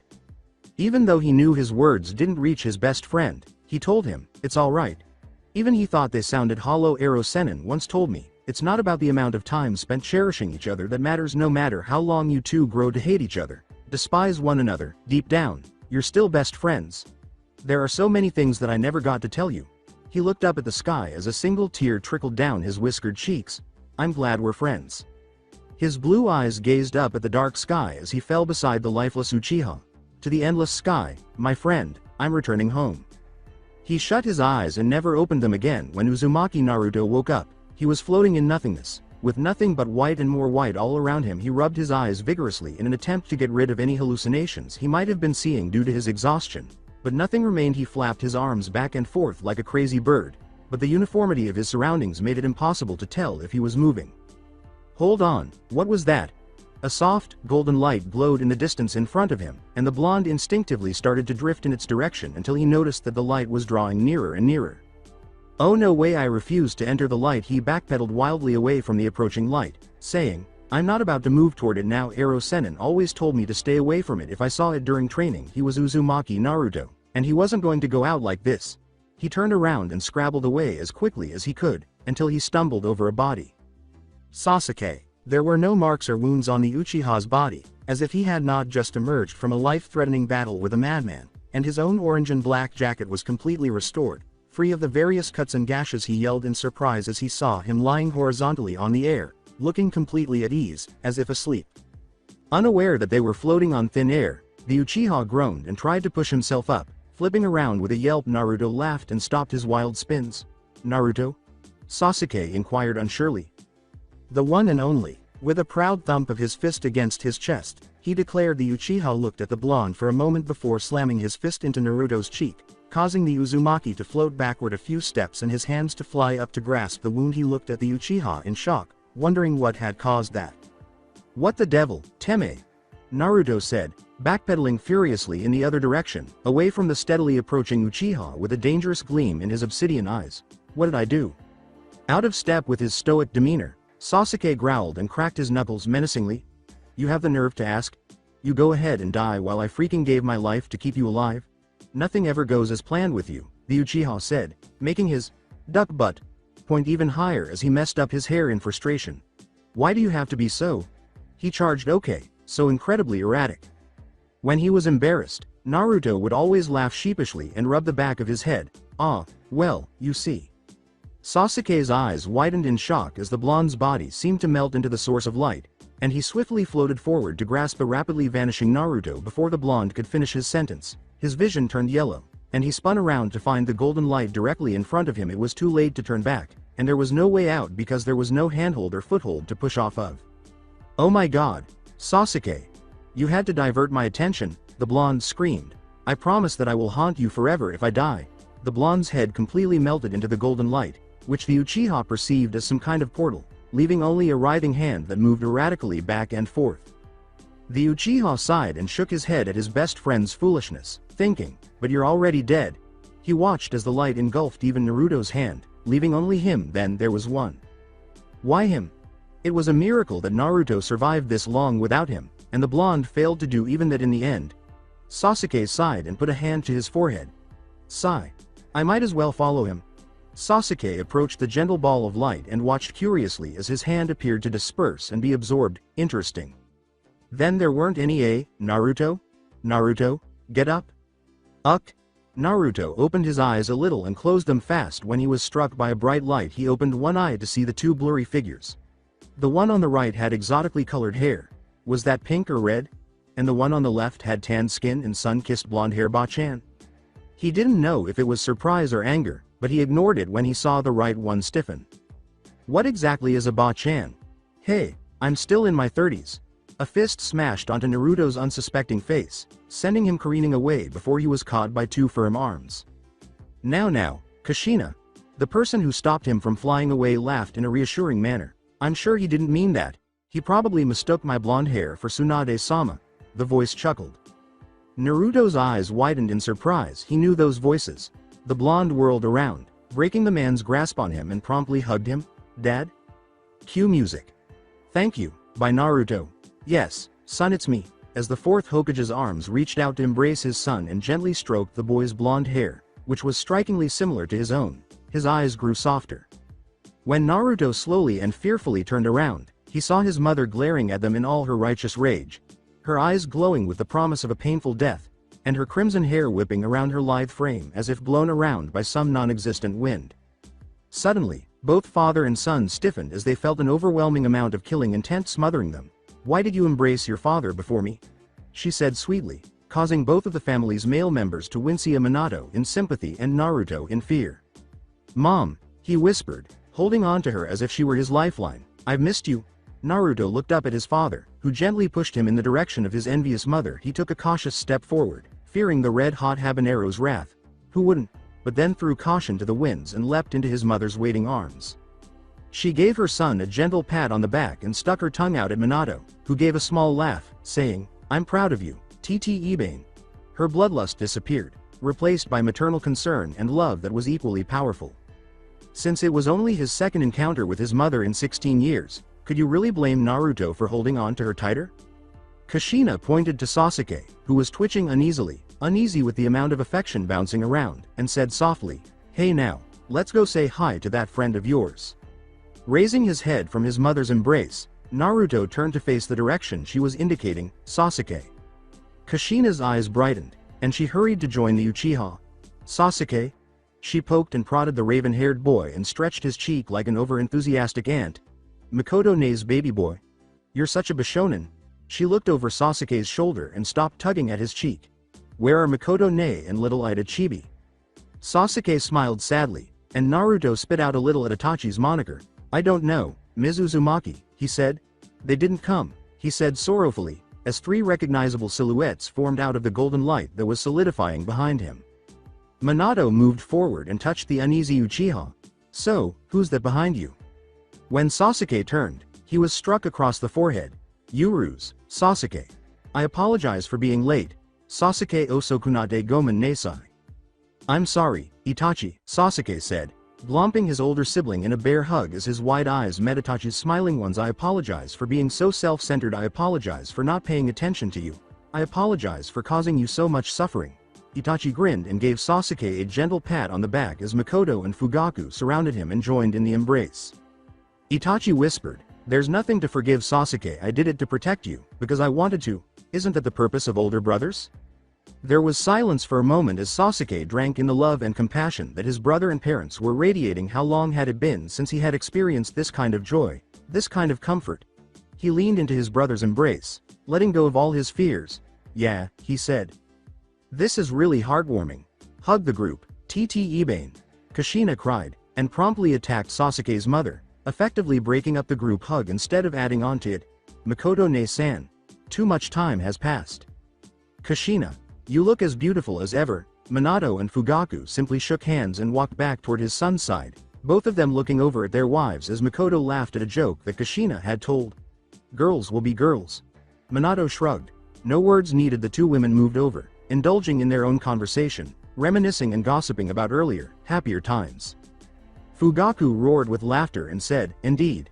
Even Makoto and Kushina stopped talking in shock when they saw the elder Uchiha sibling prostrate himself in front of Naruto after Itachi abruptly separated from Sasuke's side and moved in front of Naruto. The Uchiha prodigy suddenly dropped to his knees in front of the young Uzumaki and bowed deeply. Music. Storm, Naruto Movie 6 Ost. Itachi was in a position known as Dagiza, which was used to show deep apologies, express a desire for a favor, or show deep gratitude and thanks. The shinobi gave the Dagiza a higher meaning because their lives were filled with betrayal and blood. To completely prostrate oneself in front of another and to drop all defenses was a way of expressing that one would trust the person receiving the Dagiza with their life, a fact that was not lost on the eyes of onlookers. It was used to show deference to the most highly respected high-class person, like a daimyo, and it wasn't typical for a blonde teenager. Itachi said simply, "Thank you." All of his intentions and meanings were contained in those two succinct words. "Thank you for taking care of my brother. Thank you for being friends with him. Thank you for leading him into the light. Thank you for everything." Naruto was unsure of how to respond because it was the first time someone had done something so serious to him. "Please stand, Itachi-san." He added the san honorific to his name, something he hardly ever did, and said, "I should be thanking you. Sasuke would still be a typical stick-up-the-ass Uchiha out for vengeance if it weren't for your advice." Ignoring the looks directed at him, Sasuke sniffed in contempt and turned his head away from the conversation in front of him. "Stick up the ass indeed. I wasn't that bad," Fugaku said. Staring at his son incredulously, Itachi gave a little laugh at that, since it wasn't all that far from the truth. Scratching the back of his head sheepishly, Naruto continued, "And do you recall our first encounter during the mission to save Gaara?" "Well, I'm sorry I said that I could have been a better brother than you," Itachi said. Nodding and cocking his head to the side in confusion, Naruto found it difficult to accept that the elder Uchiha, who had once filled him with fear and rage, was now confused. "I was ignorant of all the details and now." The raven-haired Uchiha grinned and replied, "No, you're right," as Itachi extended his hand and jabbed his index and middle fingers at Naruto's forehead, just as he used to do to Sasuke. "Where was his Konoha headband when he needed it? You are the kind of person Sasuke needs. He is the shadow. And you are the sun to be born. Shadows require the light of the sun. I can't help him the way you can because I'm just another shadow." Oh, okay." Naruto looked down at his feet, which perfectly resembled Hinata, and twiddled his fingers, blushing in shame. "Wow, Ida Chibi!" Kushina exclaimed, clapping her hands and putting an arm around Makoto's shoulders. "What caused you to acquire such a silver tongue? You could have made your girlfriend happy, so it's a shame you didn't have one." Itachi blushed after realizing the double meaning of Naruto's mother's words. The elder Uchiha's normally icy and quiet manner suddenly became that of a humiliated child. "KK Kushina-ka-san. That isn't the case. Look at Makoto. Nay? All you have to do is give him a little push." Kushina laughed and poked Makoto's side, saying, "A few jokes on his virginity and his feminine appearance will do." It appeared that Naruto's childhood antics were more of an inherited trait than a call for attention. "Am I interfering?" Cue music, Celtic fairy tale theme. All in the vicinity turned to find a young man walking towards them with a smile on his face. He was near Sasuke's and Naruto's age, and his build was like Naruto's, as was his electric blue eyes, though this person's sclera was black. His hair was of the blackest obsidian, darker than that of the Uchihas. He was dressed in a deep purple kimono that was layered with a white haori. At first glance, he could have been mistaken for Naruto, if his hair was not a different color, but a second glance would soon dispel that. This figure emanated power, an aura of protection that made Naruto feel safe. The scariest part about him, though, was that Naruto couldn't sense him. His negative emotions rising ability granted to him by Kurama allowed him to sense anyone with any small amount fear, anger, or hatred. This figure didn't have any, none at all, and that was unnerving to add fuel to Naruto's suspicions about this guy. The adults of the group, as well as Itachi, quickly fell to their knees in deference to the figure in front of them. Naruto and Sasuke stayed the same. The only change was that they were now staring at their parent with bewildered expressions. "Naruto. Now Bo," Kushina hissed. "Sasuke," Itachi whispered. "Bo. Do you know who that is?" Naruto, being ever the one for formalities, pointed a finger at the smiling figure and thumped his chest. "Yo. Who are you?" "I'm Uzumaki Naruto, the Orange Hokage of Konoha, TT Ibeo. Why do you look like me, you faker?" Everyone bowing let out a sweat drop, and Kushina stared in shock at her son. "I wasn't that bad when I was his age, was I?" "No, you were worse. Thank you for that, Minato." The figure let out a rippling laugh that was as quiet as a hummingbird's wings and as reverberating as a thunderclap. "You are an amusing one. child of the prophecy, I have come to give you and your companion a choice. Now is not the time for you to move on, and as for my appearance, this is my chosen appearance since 1,000 years ago, little boy. I don't look like you, it is you that was crafted in my image, child of the prophecy. As frank as ever, Sasuke joked, so what is this choice? I don't need small talk, who are you, then? You still haven't given a proper introduction. The figure gave the thoughtful Uchiha a kind smile. Me. Of course, I am who I am, everything more, and nothing less. His eyes flashed dangerously, and a ball of blood-red light surrounded the two of them, cutting them off from their families. I am Kami. I am the Shinigami. I am Jashin. Hey, what's the big deal? Naruto slammed a fist against the merciless barrier and yelled. The divine figure said, I ask you, will, my choice is simple, child of the prophecy. You jerk, my name is Naruto, Naruto, Uzumaki, read my lips. As Kushina slapped her forehead in frustration and Minato pinched the bridge of his nose, Makoto lifted the back of her hand to her mouth and giggled modestly, wondering why their son couldn't have grown up calm like Minato rather than hot-headed like Kushina. As Naruto went on with his tirade, even Itachi and the stoic Fugaku started to laugh a little, and Kushina's anger grew until it finally exploded. Naruto. The redhead snarled, her hair swirling into 9 crimson tails. Fugaku cautiously inched away from the raging habanero. He had been on the receiving end of the Uzumaki's anger, and he must say, his right cheek wasn't the same since. Sasuke stumbled backwards a bit, tripping because of the lack of room in his own barrier. If this was Naruto's mother, he was glad she was dead. When he almost killed Naruto at the Valley of the End 3 years ago, he wouldn't have survived the aftermath of the battle otherwise. Pay attention to Kami-sama, dear, I'm politely asking. Eep. Indeed, ma'am. Oh, this is quite amusing, said the introduced Kami-sama, laughing aloud. The universe's creator regained his composure after a few more snorts and chuckles, and his eyes flashed a deep crimson. It's easy for me to choose you, Uzumaki Naruto, son of the Yellow Flash, and you, Uchiha Sasuke, son of the 23rd leader of the Uchiha clan. Your significant contributions to the world are taken into consideration, and I have to choose between virtue and vice. A dark force that is as strong and erratic as you are, Uzumaki Naruto, is threatening a world that is very different from our own. Whoa, wait. You're asking me, the vivacious blonde said, pointing to himself, as well as the Teme over there. He gestured to the uninterested Uchiha. To go and save the world from another Madara and likely end up dead? We were fortunate to survive this one? Is he serious? How is he still unaware that he has passed away? The story of your world has ended, the figure said. You misunderstand me, little one. However, the story of the other universe and the other world is only getting started. I beg you to lead Fiore's offspring to success like you. They are responsible for the future of their world thanks to your efforts. The elemental nations are now in a peaceful lull, but chaos persists elsewhere. Isn't a sequel to the tale of Uzumaki Naruto necessary? How about Sakura? What about Kiba? What about Octopops? And everyone else who has made it out alive? Should we simply walk away from them? Yes, boy. The figure waved his hands, and a scale of some kind appeared in front of them. It was perilously balanced on a single spike, and there was a single plate with 3 barriers separating it. Half of the plate was filled with a sky blue liquid in one section of the platform, while the other 2 sections were filled with a golden liquid that moved back and forth between the 2 sections through a gap between their barriers.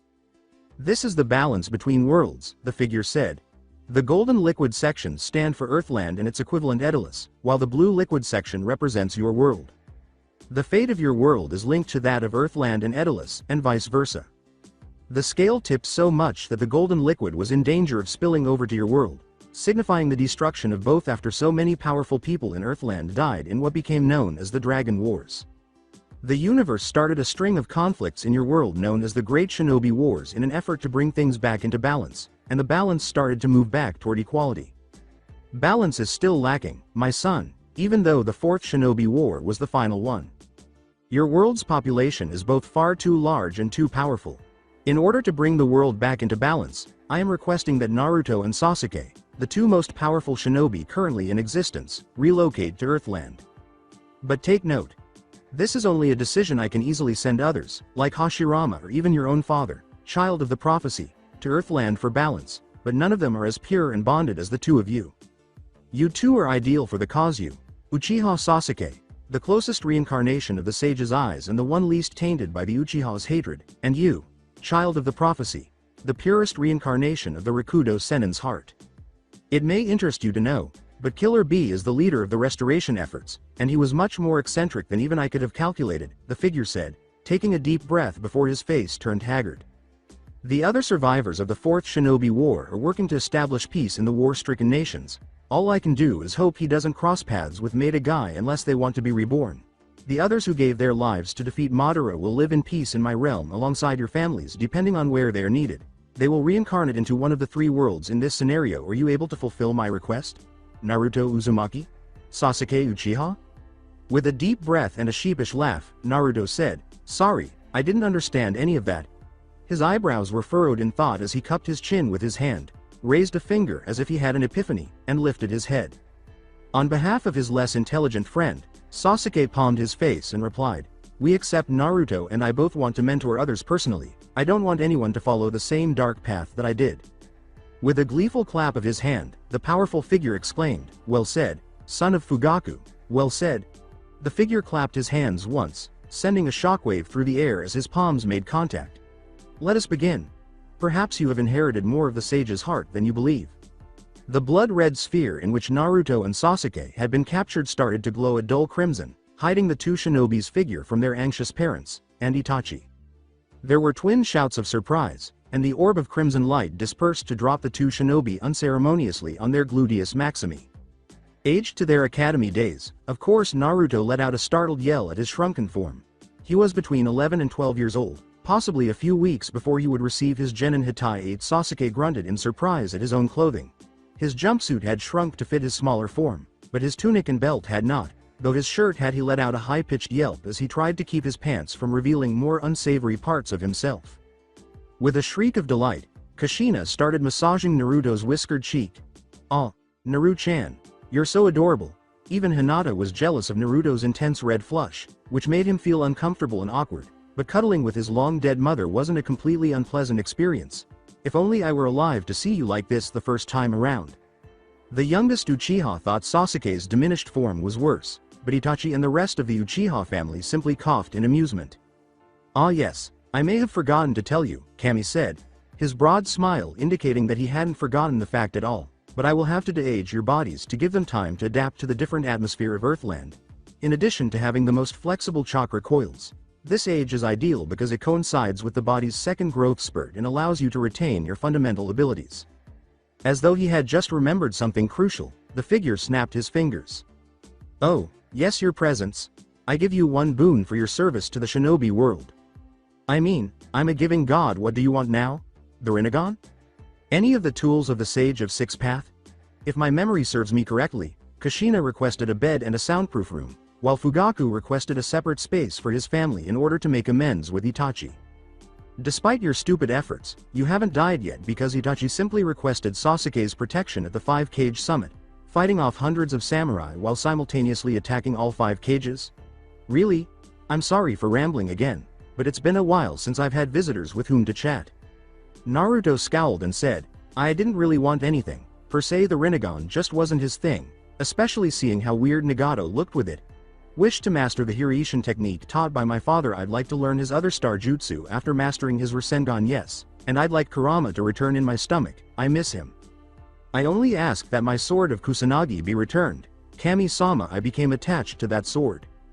The creator of the universe burst out laughing, saying, "This is the funniest bunch of people I've seen in a long time. They want a room for their family, a bed, a soundproof room, a single jutsu, a jaded baby fox, and a mediocre sword, but they don't care about anything else in the world. Funny. Well then, good luck on your journey, little ones. I'm sure it will be rewarding," he said, clapping his hands as the young blonde and Uchiha started to scatter into flakes of golden light.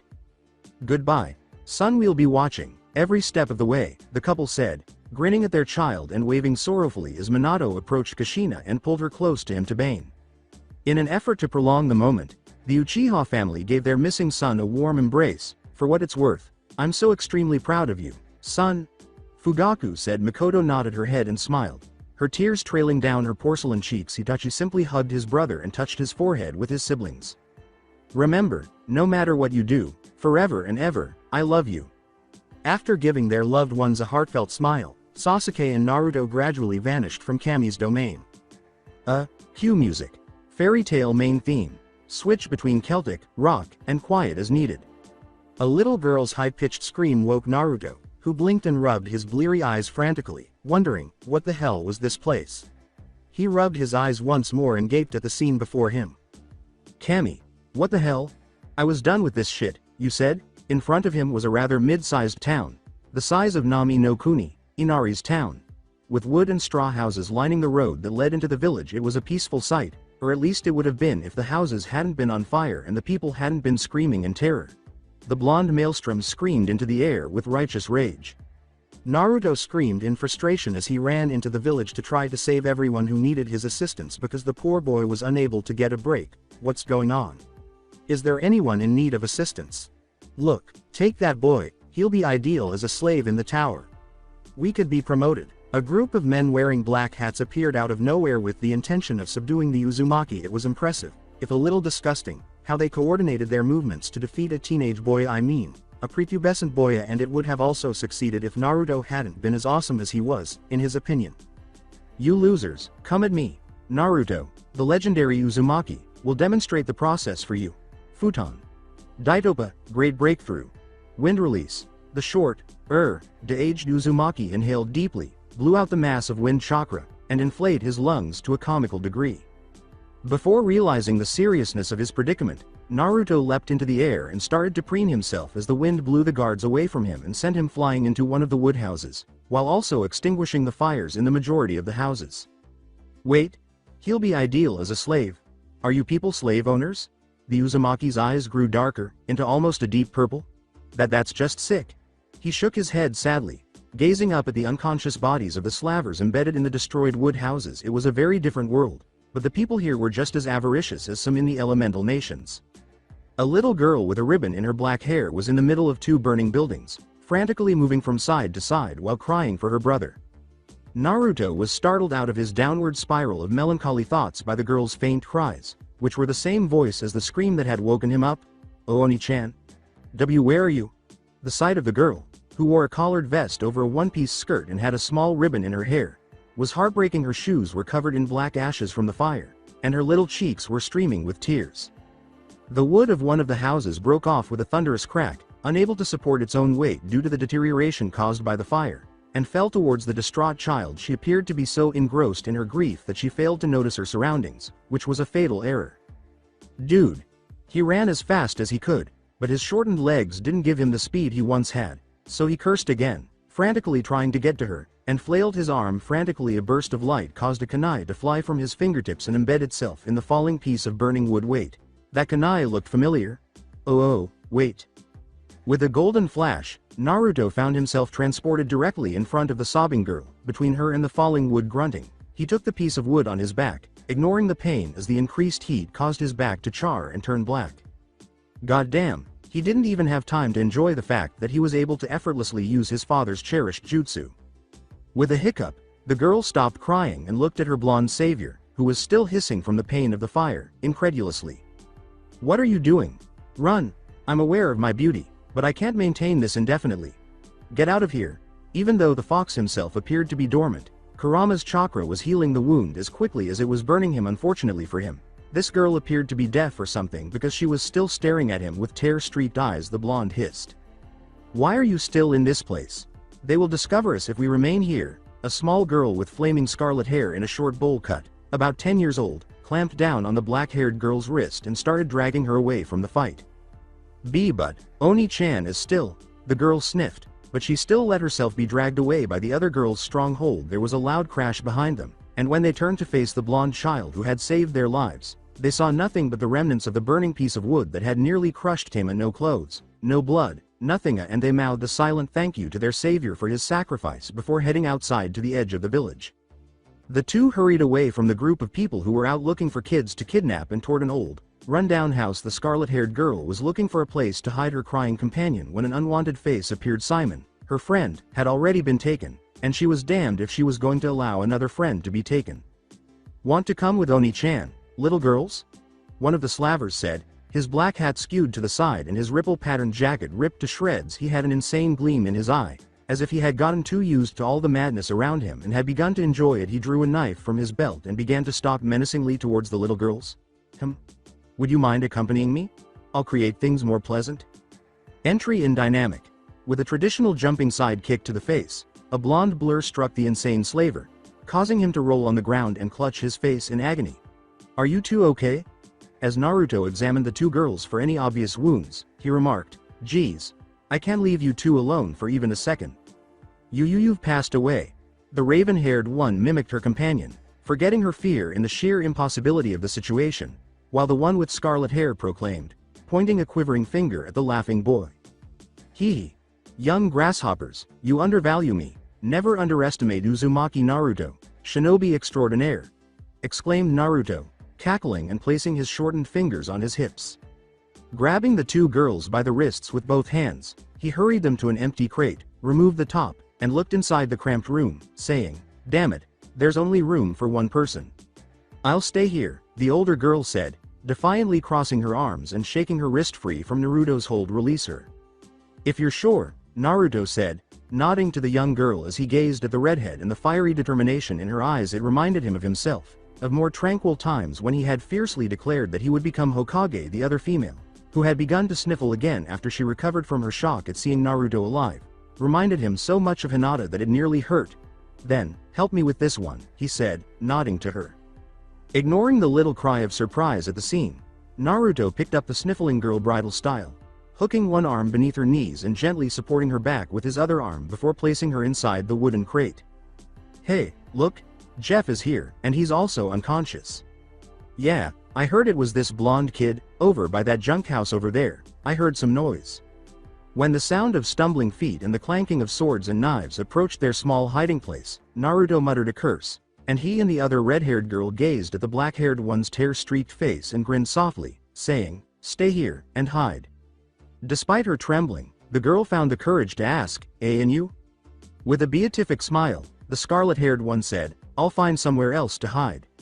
When the young girl buried her head in her hands and began to cry, Naruto winked at her and said, "Don't worry, this Oni-chan is strong." He then scowled at her and gently raised her chin, turning her to face him, before giving her a gentle flick on the forehead and saying, "Hey now, no crying, you hear me? You're a pretty little thing, so crying like that won't do. This Oni-chan will also become depressed as a result," he said, causing her to flush red.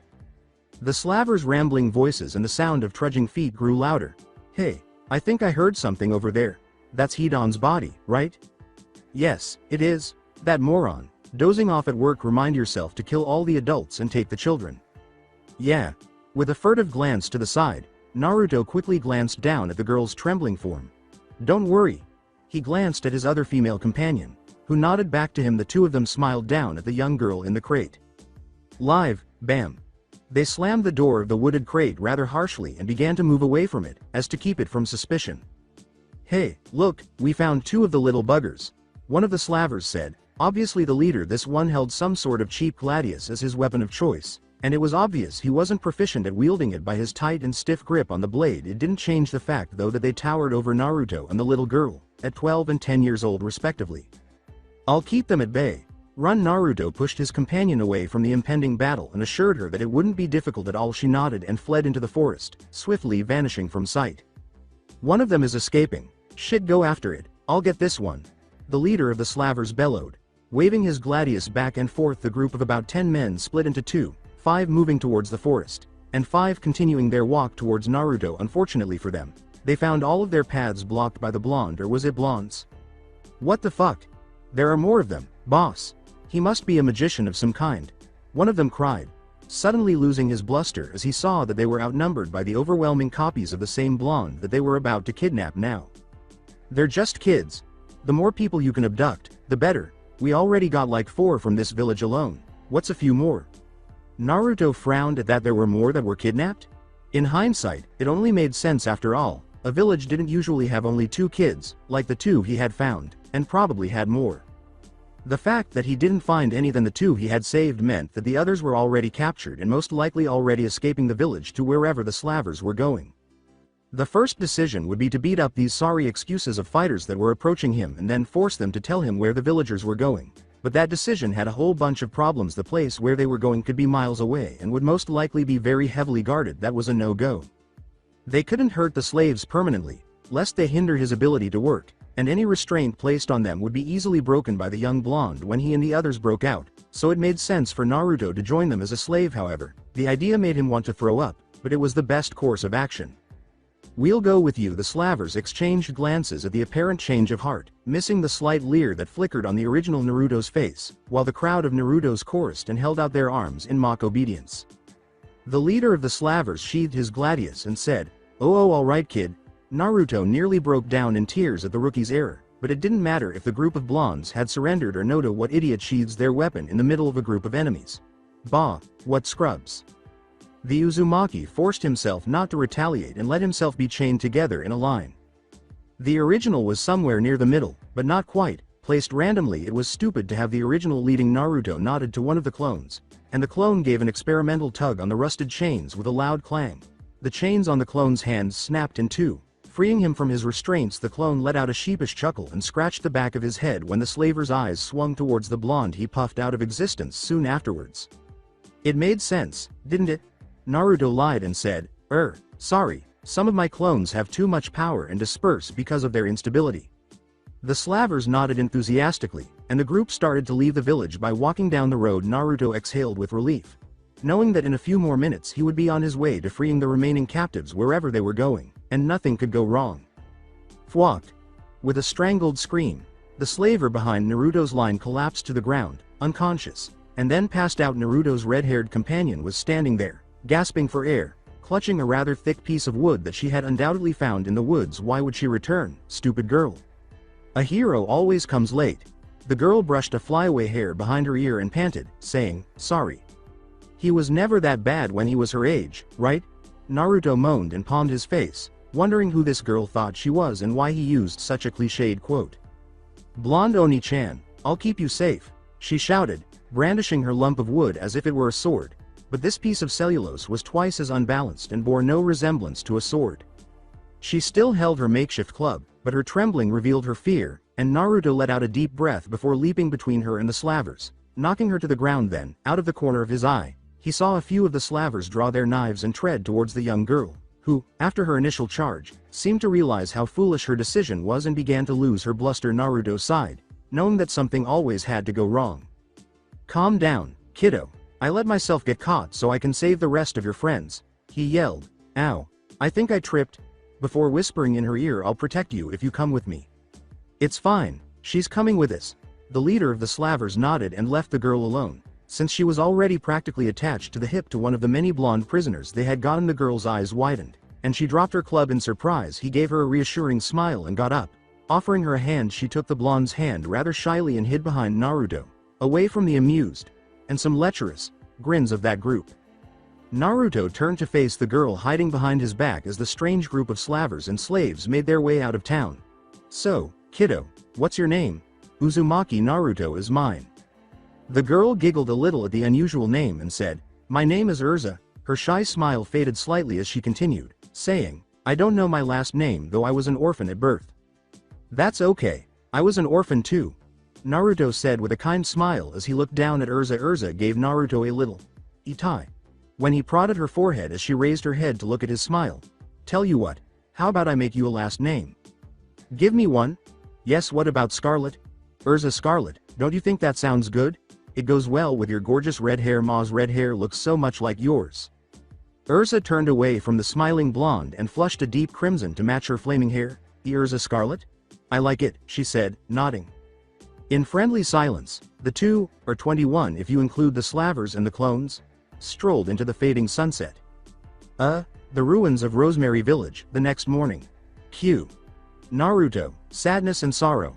For the umpteenth time, the young child sniffed and used her sleeve to wipe her eyes. The dirt and rain had caused her pearl white ribbon to become mottled gray. It couldn't have been more than a day or two, but it felt like forever that she had been here. She could have moved because it had been a long time since her hometown had been quiet. But she dared not. That blonde Oni-chan had promised to return for her. After all, he had promised to look after her, hadn't he?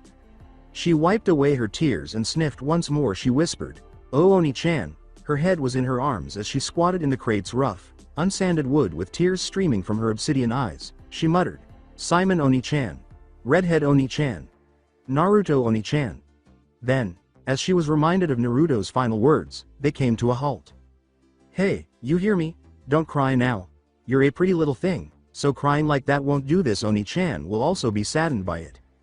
She realized that was right, she didn't have time to cry right now, so she waited resolutely inside the crate after drying her tears for the final time. The young girl thought, if only I were stronger, enough strength to prevent those evil men from stealing my Oni-chan, and Oni-chan strong enough to protect everyone in Rosemary Village from the evil men. She promised herself she would get stronger, capable of regaining her Oni-chan. She would. She noticed a tiny box of what appeared to be bread next to her. This appeared to be a cargo box that someone had used to store their next meal or payment. Better for her. That is, she made another promise to herself that she would get stronger. She would wait for now, though eat bread as well. Sasuke's eyes were bleary as he yawned and scratched his chest. He exhaled in relief as he looked down. At least Kami had been considerate enough to reduce the size of his clothing to suit his small stature, but in this one, what would have appeared menacing in his 16-year-old body just looked adorable. Disgrace. There wasn't much around him. When he looked around, it was merely a forest, somewhat different from those around Konoha compared to the trees he knew in Konoha. These ones were brighter green and had wider leaves. It was challenging, if not impossible, to tree hop from one location to another because they were not as tall and had tiny, thin branches that protruded in all directions. He was thrilled to hear the familiar rustle of cloth close behind him as he forced himself off the ground. With unwavering hope, he cautiously extended his hand in its direction. Indeed, it was present. His favorite weapon is the sword of Kusanagi. It was fantastic. He had used it to guide Kirin, conduct electricity, and create another version of Chidori, and once more, it was his. With a satisfying click, he closed his blade after enjoying its familiar metallic sheen. With a sardonic grin, he started to leave the forest. He sighed with relief as he staggered out of the forest. Hours later, he was aware that having a younger body would result in diminished stamina. But this was absurd. The young Uchiha had to push chakra into his lungs to shorten the time it took for him to catch his breath because he was panting and heaving as he left the forest. The Uchiha's breath was sufficiently caught, and he scowled as he observed the scene. The place was a small town. It had houses made of wood and straw and was about the size of Nami no Kuni in the past. The issue was that the entire town had been destroyed by fire. The burned wood fragments strewn across the blackened stone walkway were the only evidence of the house. It was a woman, a senior, and he stepped carefully over one of the bodies in what appeared to be a massacre. Though it was disgusting, he realized that this was essentially what he had hoped Konoha would want. Yes, it was rather gory. The best burial he could afford to provide as a shinobi in uncharted territory was to cremate the bodies using the Amaterasu after activating his Mangekyo Sharingan.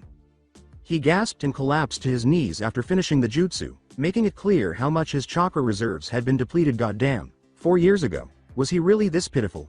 He nearly wanted to express his gratitude to Orochimaru for his 3 years of training. Nearly, when one considered it, the snake Sanin was somewhat of a pedophile. He stood up, still breathing heavily from the strain of continuously dousing himself in Amaterasu. This was a pitiful excuse, given how frequently he used it during his fight with Madara. As he was leaving the village, Sasuke came across a rundown old house close to the town's edge and headed in its direction. He was starving, so perhaps he could find some tomatoes to eat. A disrepaired house in Rosemary Village, she had made up her mind. She was sick of waiting. After a day and a half, she got up as far as she could without opening the crate. Brushing the dirt from her knees, she prepared to leave. After carefully folding the remaining bread into a piece of paper, she was going to locate her own Oni-chan. She suspected that Fishcake Oni-chan and the redhead Nei-chan were willing to sacrifice themselves for her, but she still felt a little bad about leaving them. Their suspicion, however, would not be unfounded. Wincing at the tiny pops, she jerked her neck back and forth and began to get to her feet when she heard a loud crash. She yelled softly and squatted down once more. Did the slavers return? Stupid house. Can't even hold the weight of a 12-year-old. Doesn't even have tomatoes either, she said. The lid of her crate started to open with a creak and a glimpse of sunlight. A raven-haired Oni-san with onyx eyes peered through, looking surprised at the young girl. He was as cute as that Fishcake Oni-chan, she realized, blushing. The boy with the black hair said, rather haltingly, hey, what's your name? You haven't seen any tomatoes, have you? I'm Uchiha Sasuke. The boy hurriedly concluded, seemingly to make up for his weak introduction. She continued to look at the Bishonen's perplexed expression while whispering, Kei Kagura. Mikazuchi Kagura. Naruto rubbed his eyes drowsily and yawned, or at least tried to. He scowled when he discovered that a heavy weight had pinned his right arm to his body. He blinked quickly to clear his vision, rubbed both eyes with his free left hand, and then looked accusingly at his arms. And discovered that his face was covered in scarlet hair, stretched out over his right arm, pinning it to the hardwood of the small wagon that was transporting them to an unknown location. was the girl he had saved the previous evening. The girl's silky scarlet hair was a silky scarlet mess, and a tiny stream of drool was streaming from her modest mouth, dampening the hem of his jacket. Her short, bullish hair had grown into a mocking afro over the course of the night. Obscuring her eyes, he moved his free hand to gently part the tangle of hair to reveal her closed eyes, and the blonde's eyes softened as the memories of the previous days swept over him. He saw how much the girl resembled him, an orphan at such a young age. She had lost everything she valued in the attack on her village, even though she wasn't a pariah like him.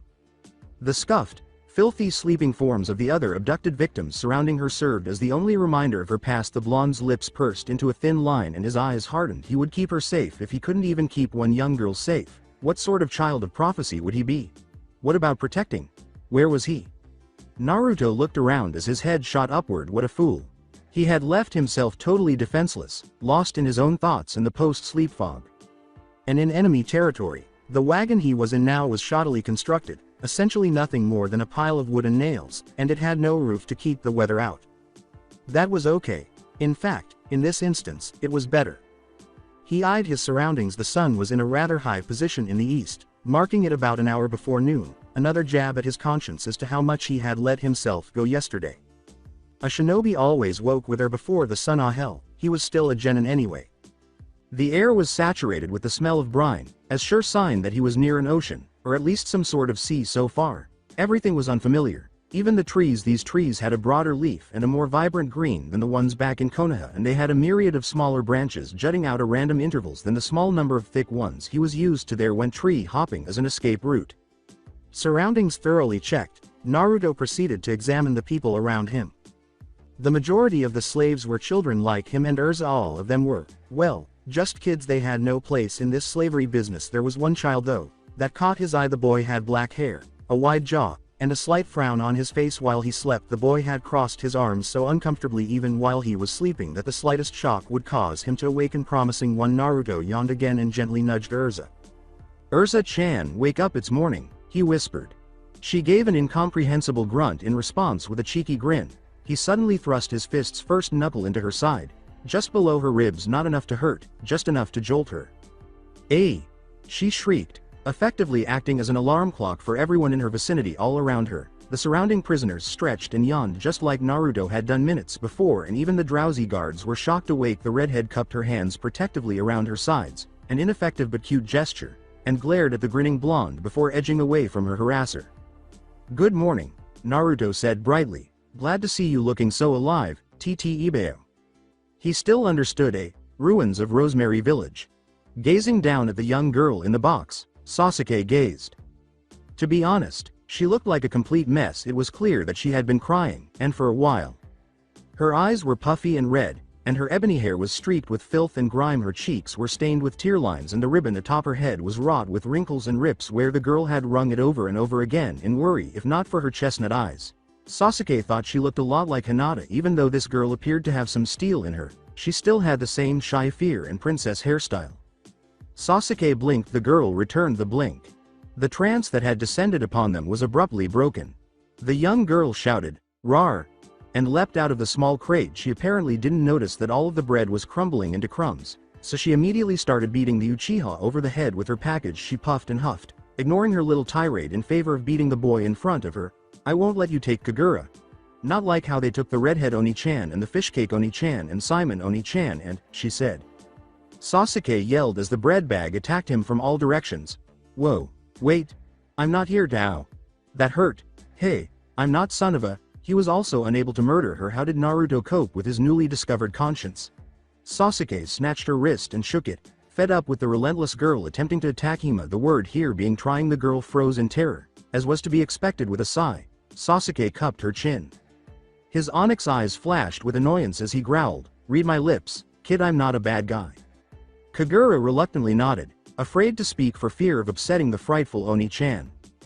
"Good," said Sasuke as he would with a cute puppy. He released her wrist and gave her a pat on the head. He glanced at the young girl and turned back without even looking back. He held up a hand in goodbye. "Yane, see ya. Kid, maybe we'll see each other again." Unaware that Naruto had been walking in the exact opposite direction for hours, Sasuke began to move away, down the demolished walkway in preparation for using the Shunshin no Jutsu, body flicker technique. The Uchiha slowed and stiffened his feet. Unfortunately, he was deprived of that course of action. Something behind him screamed, "Where do you think Oni-chan's going? Are you just going to leave Kagura here?" Sasuke leaned to his left, winced at the clamor beside the Uchiha's ear. There was a whoosh when he turned around. He saw the young girl, Kagura, holding a wooden stick in her hand like a sword and staring at him with fiery eyes. "Yes," he replied icily, observing her recoil at his sharp voice, ignoring the young girl's cry of mild surprise and fear. Sasuke reached into his jacket and produced a kunai, saying, "I don't have time to look after little brats like you. Leave this village and find your own path." He tossed it at the floor near her feet and started to move away once more. "My little gift to you: hunt and survive." Kagura gazed at the small blade buried in the earth. She grunted slightly as she picked it up and looked at it like a kid would a toy. When she fingered the edge and discovered it was dull, she scowled, but it was a sharp point. Without even looking back at her, Sasuke yelled, "The edges are supposed to be dull. It's a device for stabbing." Kagura leapt. How was that Oni-chan aware of her actions? She put the knife in the folds of her tiny dress, which fortunately had pockets, and picked up her wooden makeshift sword once more. She was overcome with resentment as she gazed at Sasuke's dwindling body. She was only a young child.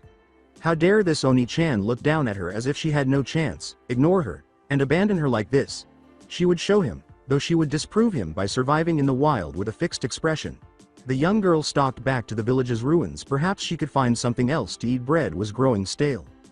Watching the young girl stomp back to the village, Sasuke paused at the edge of the trees. Although she looked more like Hinata, she was very similar to Naruto. He turned away from the burned remains of the village and started to return deeper into the forest. Steel was in the girl. She would live. Finding Naruto was his top priority. There was no sign that the Uchiha had ever been there as he vanished in a flurry of leaves. Port town. Unknown. The blonde shinobi let out a sneeze. He picked his nose and idly scratched the back of his head, which, when one considers it, was the wrong order. His gaze strayed from the wagon. If the numerous boats lined up at the shore were any indication, they were in a port of some kind. The slave with the wide jaw and black hair, Simon, raised his voice. His voice trembled a little as he asked, "Any idea where we're going?" Naruto grinned. That was good. It would have been foolish to assume the boy was fearless. However, his smile vanished as the other slaves huddled closer in terror and muttered unintelligible answers to his questions. The Jinchuriki put a protective arm around Urza, who also had a grim expression on her face from using all of her extra energy to beat Naruto for his joke. He was the only thing keeping her sane in this madness, so she leaned into his embrace. After being ripped from her village and losing everyone who had loved her, she was ultimately saved by this strange blonde boy who was willing to give his life to save her. She felt naturally shielded by him. Naruto said calmly, "Some sort of port." The other slaves, who were huddled together, stared up at him in astonishment. None of them had truly anticipated a response to the question they had all asked in private. He began, grimacing as he forced the final word from his reluctant lips. "My guess would be that we would either be sold here, or taken by boat to some other place. I would bet the latter, though the fact that they took so many children means that the slavers need a large workforce that'll last for the next handful of decades," the blonde concluded. Even as his horse continued to march, the gladius-wielding leader of the slavers twisted in his saddle to gaze at the little blonde child. "It's as you say, brat, to the Tower of Heaven you go." Simon's head snapped up. The Tower of Heaven? The slaver nodded thoughtfully, oblivious to the fact that he had the attention of everyone around him, including slavers and slaves. "Aye lad, I don't know much, except that it's some huge tower. The lot of you are supposed to help build it. Dirty work, it is. I just did the slaving, and to be honest, it doesn't do my heart well to do that either." He gave Naruto a nod. "You've seen what happens, lad. Too much killing, too much kidnapping, and it becomes easy to you. It twists you inside. It's what happened to Hidan, the one that you put down yesterday. What can I do though? It puts food on my plate, so I've just got to grit my teeth and bear it. Godspeed to you kids. Better you than me." He turned around to look forward with determination. He had nothing more to say. The abducted children all whimpered in terror and pressed closer to one another, trying to extract some measure of safety from one another. It didn't sound like a pleasant place. Wherever they were going, Naruto's eyes grew gloomy. He was becoming less and less fond of this. This sounded as bad as it got, and he was never one for slavery. He panned gloomy eyes at each child, observing their dejected expressions and their restraints silently. He promised them, just a little longer. Ignoring the pain his restraints caused in his wrists, Simon clenched his hands together, gazing up at the azure sky. He tried to picture his sister's current situation. If she were still alive, he was too frail to keep her safe. He scolded himself for not being stronger for her. He had assured her that he would protect her and make her happy. The boy with black hair broke free from his dark thoughts and turned to face Naruto, who was gazing off into space with a similarly ominous expression. This blonde boy, who was he? Even though Simon knew practically everyone in the village, he had never seen this boy. However, this boy had somehow shown up with them just as the slave cart was ready to leave. But Simon wasn't unnerved by that. What frightened him was that he and Urza were the only ones free, and that the other slavers moved carefully around him, as if they didn't want to enrage him. It was probably nothing, Simon said, shaking his head. He was simply growing suspicious. With everything going on around them, who wouldn't? He had no time to ponder over odd blonde mysteries. Getting out of slavery in this Tower of Heaven was his job. The quiet sobs of Tiny Tom, the village's youngest boy, who was just emerging from infancy and beginning to reach childhood, interrupted the wide-jawed boy's thoughts. Taking solace in the fact that Tom's sobbing had subsided to a low sniffle, Simon's stony eyes softened and he rose from his chair to place a comforting hand on the young boy's shoulder. Simon looked up once more into the blue sky. He had to leave this place immediately. He comfortingly whispered, "It'll be all right. It'll take more than this to break us." But in the meantime, he would defend the children in need here. The Rosemary Village ruins. With all the light coming in through the ramshackle house on the outskirts of Rosemary Village, it might as well have been nighttime.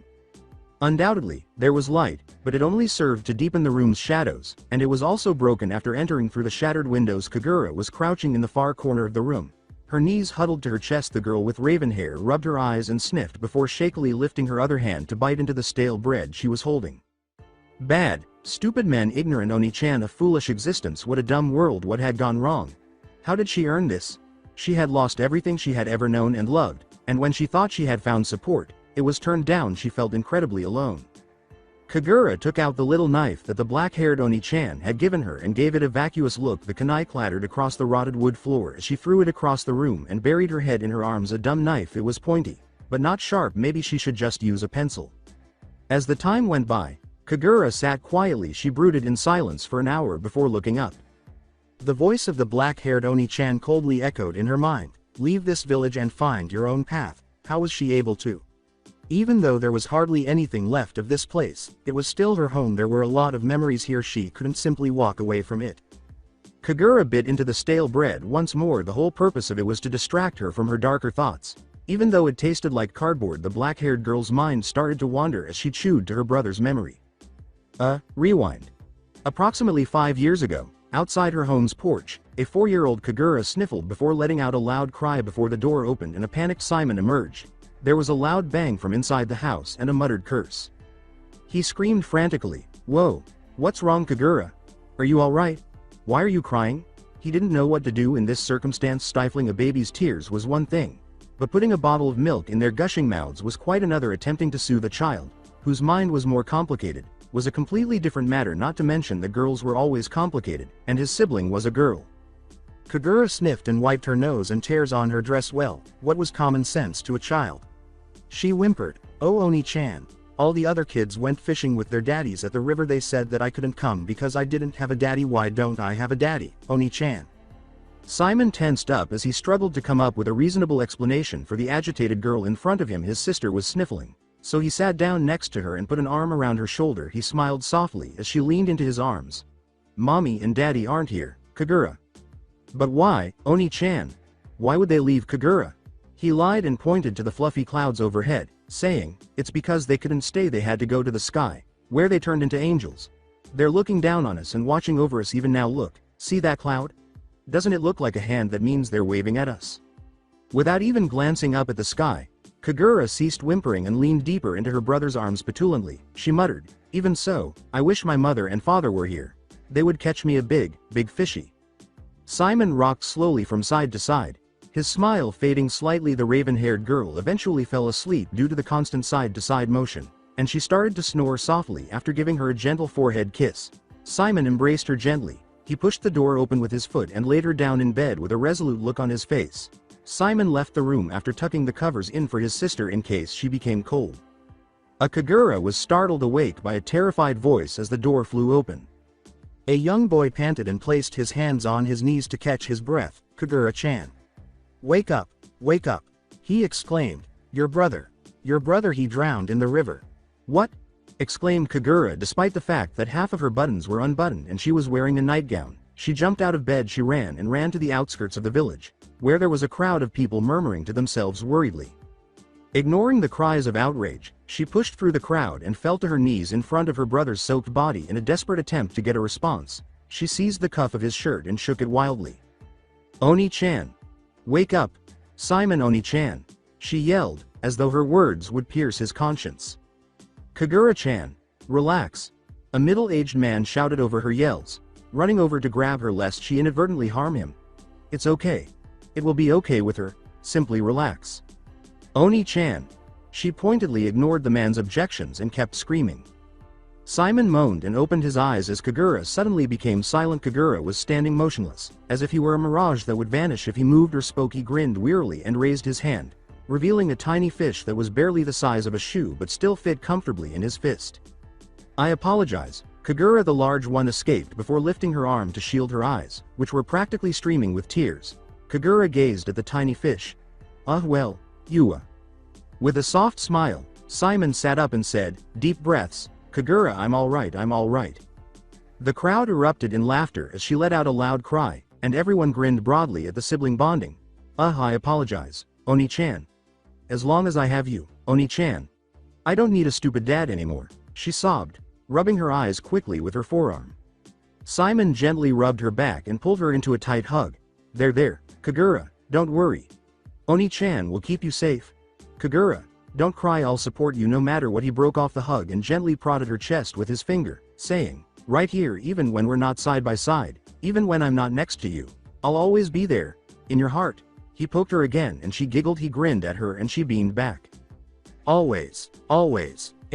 The memory faded away and Kagura found herself back in the dilapidated old house. With shadows coiled around her, she lightly smacked her cheeks to get herself under control, and was surprised to find them damp with tears. She rubbed her eyes. She found herself doing that a lot as of late, and stood up. She walked over to the small black knife the sword-wielding Oni-chan gave her and pocketed it in the folds of her dress. Her home wasn't this place, it wasn't this house, it wasn't even this village. Her home was wherever she called home, wherever she was most comfortable, and that place was by her brother's side. It wouldn't do for her to just stay here like this forever, it would disappoint so many people. Her own brother, the fishcake Oni-chan, the Oni-chan with the pretty red hair, and though she was loath to admit it, staying here and sulking would probably disappoint the sword-wielding Oni-chan too.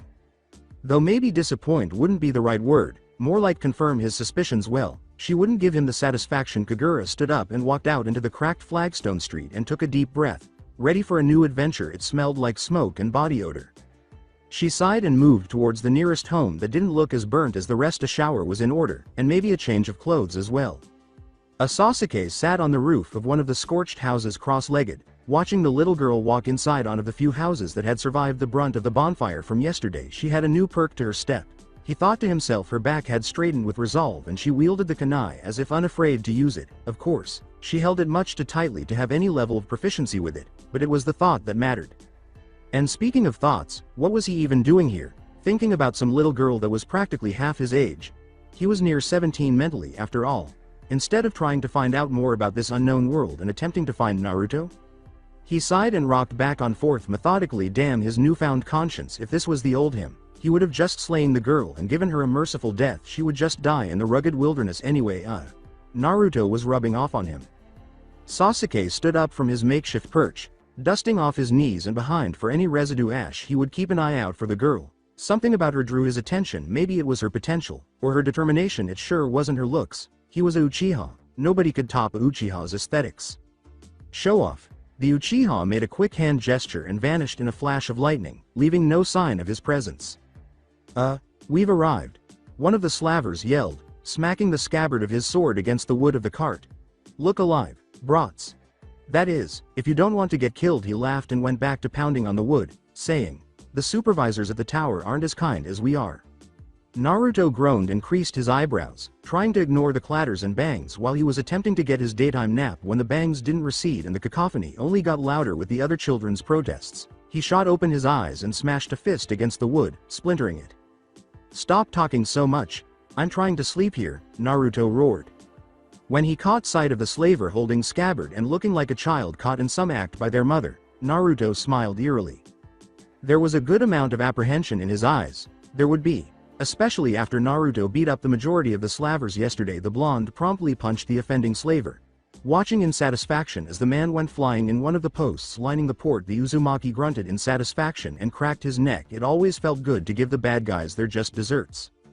The rest of the kids crowded around Naruto, shouting incoherent shouts of praise. He laughed sheepishly and scratched the back of his head. There was a small cough and Naruto looked at the sound to see Simon holding out his hand. Looking slightly embarrassed, Naruto grinned back, smiling enough for the two of them, and clasped the broad-jawed boy's hand in his own and shook it once. Unfortunately, they didn't get to enjoy it for very long, but that was the start of their mutual respect. And I wondered why it was taking so long. A scathing voice sneered, I always said you were too soft on the slaves, Rydell. Naruto and the slaves turned to see a man who was almost grotesquely lanky, wearing the standard uniform worn by the Slaversa, a black hat with a jacket that had ripples on Ida, and casually brandishing a pair of knives. Naruto narrowed his eyes slightly, realizing that this man was different from the Slavers in this area because he handled his knife as if he knew how to use it. Now kiddies, stand out here in a line so Mr. Here can look you over. Despite the fact that his emancipated appearance and scratchy voice had the opposite effect of what was intended, the slaver's smile vanished and he slammed one of his knives down on the grained wood of the cart, causing the youngest captive to let out a small cry of fear. Now, he growled, drumming his fingers on the cart's surface. This new slaver slithered over to the side of the wagon, fell to the ground with a loud crash. Naruto scowled at the man, but he obeyed his orders because he didn't want the man to vent his rage on the kids here, so he had to be patient. He whispered to Simon, who nodded understandingly, and the Uzumaki warmly gestured to the group, taking the hand of the child closest to him. The captives slowly got off the cart in an orderly line, each gently touching the other's shoulder because their restraints prevented them from holding hands after the last child had finished. Simon took his place at the end of the line, which was more of a show of defiance than anything. As the tall slaver hissed, licking his blade sensuously, he said, "How cute." The man practically slithered over to Simon and cupped the boy's chin, lifting it up harshly, and then knelt down to tap the knee and massage the preteen's arm muscles, making sure to let his nails dig in. The slaver seemed satisfied, and he stood up, breathing, "Very good. Please make one last check." The slaver leaned forward to stare at Simon's eyes and pulled an eyelid down in what looked like an inspection of the tear ducts. However, before the man finished, the dark-haired boy flinched away, unable to hold in his disgust any longer. The man's smile grew positively demonic and he struck Simon down with the flat of the blade. "I'll teach you obedience," the deranged man said, his beady eyes twisting up into slits with glee as he brandished his knife and fingered its edge. "I don't like the rebellion in your eyes, brat. But boy, I'm not a giving man." The man was practically writhing in some kind of perverse ecstasy as he said, "I'll just take your eye in exchange for me teaching you obedience." He cackled into the air and screamed. The group of men that had brought the kidnapped children here averted their eyes. Even they were unwilling to see the twisted Gushin at work. Gushin cackled madly and brought his knife down on Simon's face, not particularly aiming for the eye. The more blood the better. In his opinion, Simon looked for an escape, but in vain. The emaciated slaver held him down and there was no running away. Simon closed his eyes and braced himself for the coming blow. Simon's eyes squinted as there was a sharp clang. He thought, the lack of pain? Simon cautiously opened one eye. Yar.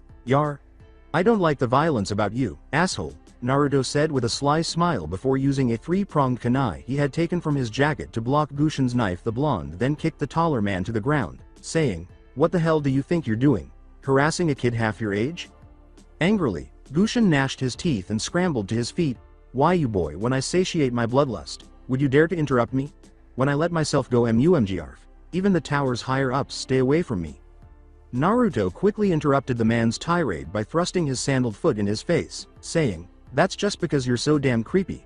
My name is Uzumaki Naruto, and I am the scourge of your life." "Narufo? Uzumaki?" the man mumbled, rolling the words from his mouth, that is, his busted-lipped, toothless mouth. "Yeah, me," Naruto growled, mimicking Gushin's earlier actions, stepping on the man's arms to immobilize him and slapping him to the ground with the flat of his kunai. "I don't like the violence about you, asshole," Naruto said with a condescending smirk. He licked his kunai, just like Gushin did, grimacing inwardly at the taste. "I'll teach you obedience," Naruto whispered, "but I'm not a generous person, asshole." For a brief moment, I felt like Orochipido. "I'll simply kill you in return." A chilly expression that would have made Sasuke proud replaced Naruto's smirk, and he raised his kunai and plunged it down at the man's head, causing it to stab into the rough dirt and tremble from the force that had implanted it. Naruto got up and dusted his knees, grinning slightly at the older man's terrified expression. "Just kidding. Naruto said. Is it your opinion that I will become like you? Believe me, you wouldn't even be here now if I wanted you dead. However, I caution you now, you won't touch any of these children and survive to tell the story. You haven't seen the last of me, punk. Gushin growled at Naruto while furiously adjusting his black hat. It was clear that the boy still unnerved him. Wait until we reach the Tower of Heaven. Please. Gushin picked up the knife he had dropped during Naruto's attack and stalked off, boarding what appeared to be his own boat and speeding across the waters. That place will wring the disobedience out of you sooner or later. Urza led the chant as the entire group of captive children cheered. The Slavers, who were now completely intimidated by Naruto's display of strength, led the children rather docilely to the boats, and the children followed without realizing what they were getting into. You know, boy, I don't know whether to thank you or to fear for you, said the Slavers' leader, leaning in Naruto's direction. Seeing that evil man get his just desserts made me happy, but you have no idea what you've gotten yourself into. I work at the tower, and it's a terrible place when you're weak, exhausted, and hungry. Gushin will find you and shatter you. I've come to like you, boy. You made my men work hard and taught them what it was like to be human again. If I told you that I would release you, how would you respond? It pains me to see you imprisoned there. With a smile and a shoulder pat, Naruto said, I would have to say no. Please understand that I appreciate your concern for me. Old man, keep your heart intact at all times. However, I must rescue the remaining individuals stranded there. Do not be concerned about me. I will be found. I can't guarantee your safety in the mess I'll make trying to get away, so just stay away from me. You're years wiser than you seem, boy, the man said with a solemn nod. Godspeed. I would hate to see someone with your level of brilliance fade away. I'll be okay, old man, Naruto said as he moved toward the small boat and sat down next to Urza and Simon, putting an arm around their shoulders. These friends are with me. I'll see you around. As the 6 slavers around the boat's edge started rowing, the boat pulled away from the dock. The men's captain looked at the dinghy's retreating shape, then turned to face his remaining Mina, those who hadn't gone on the boat with the children, and said, Let's leave, men. There won't be any murder or burning the next time.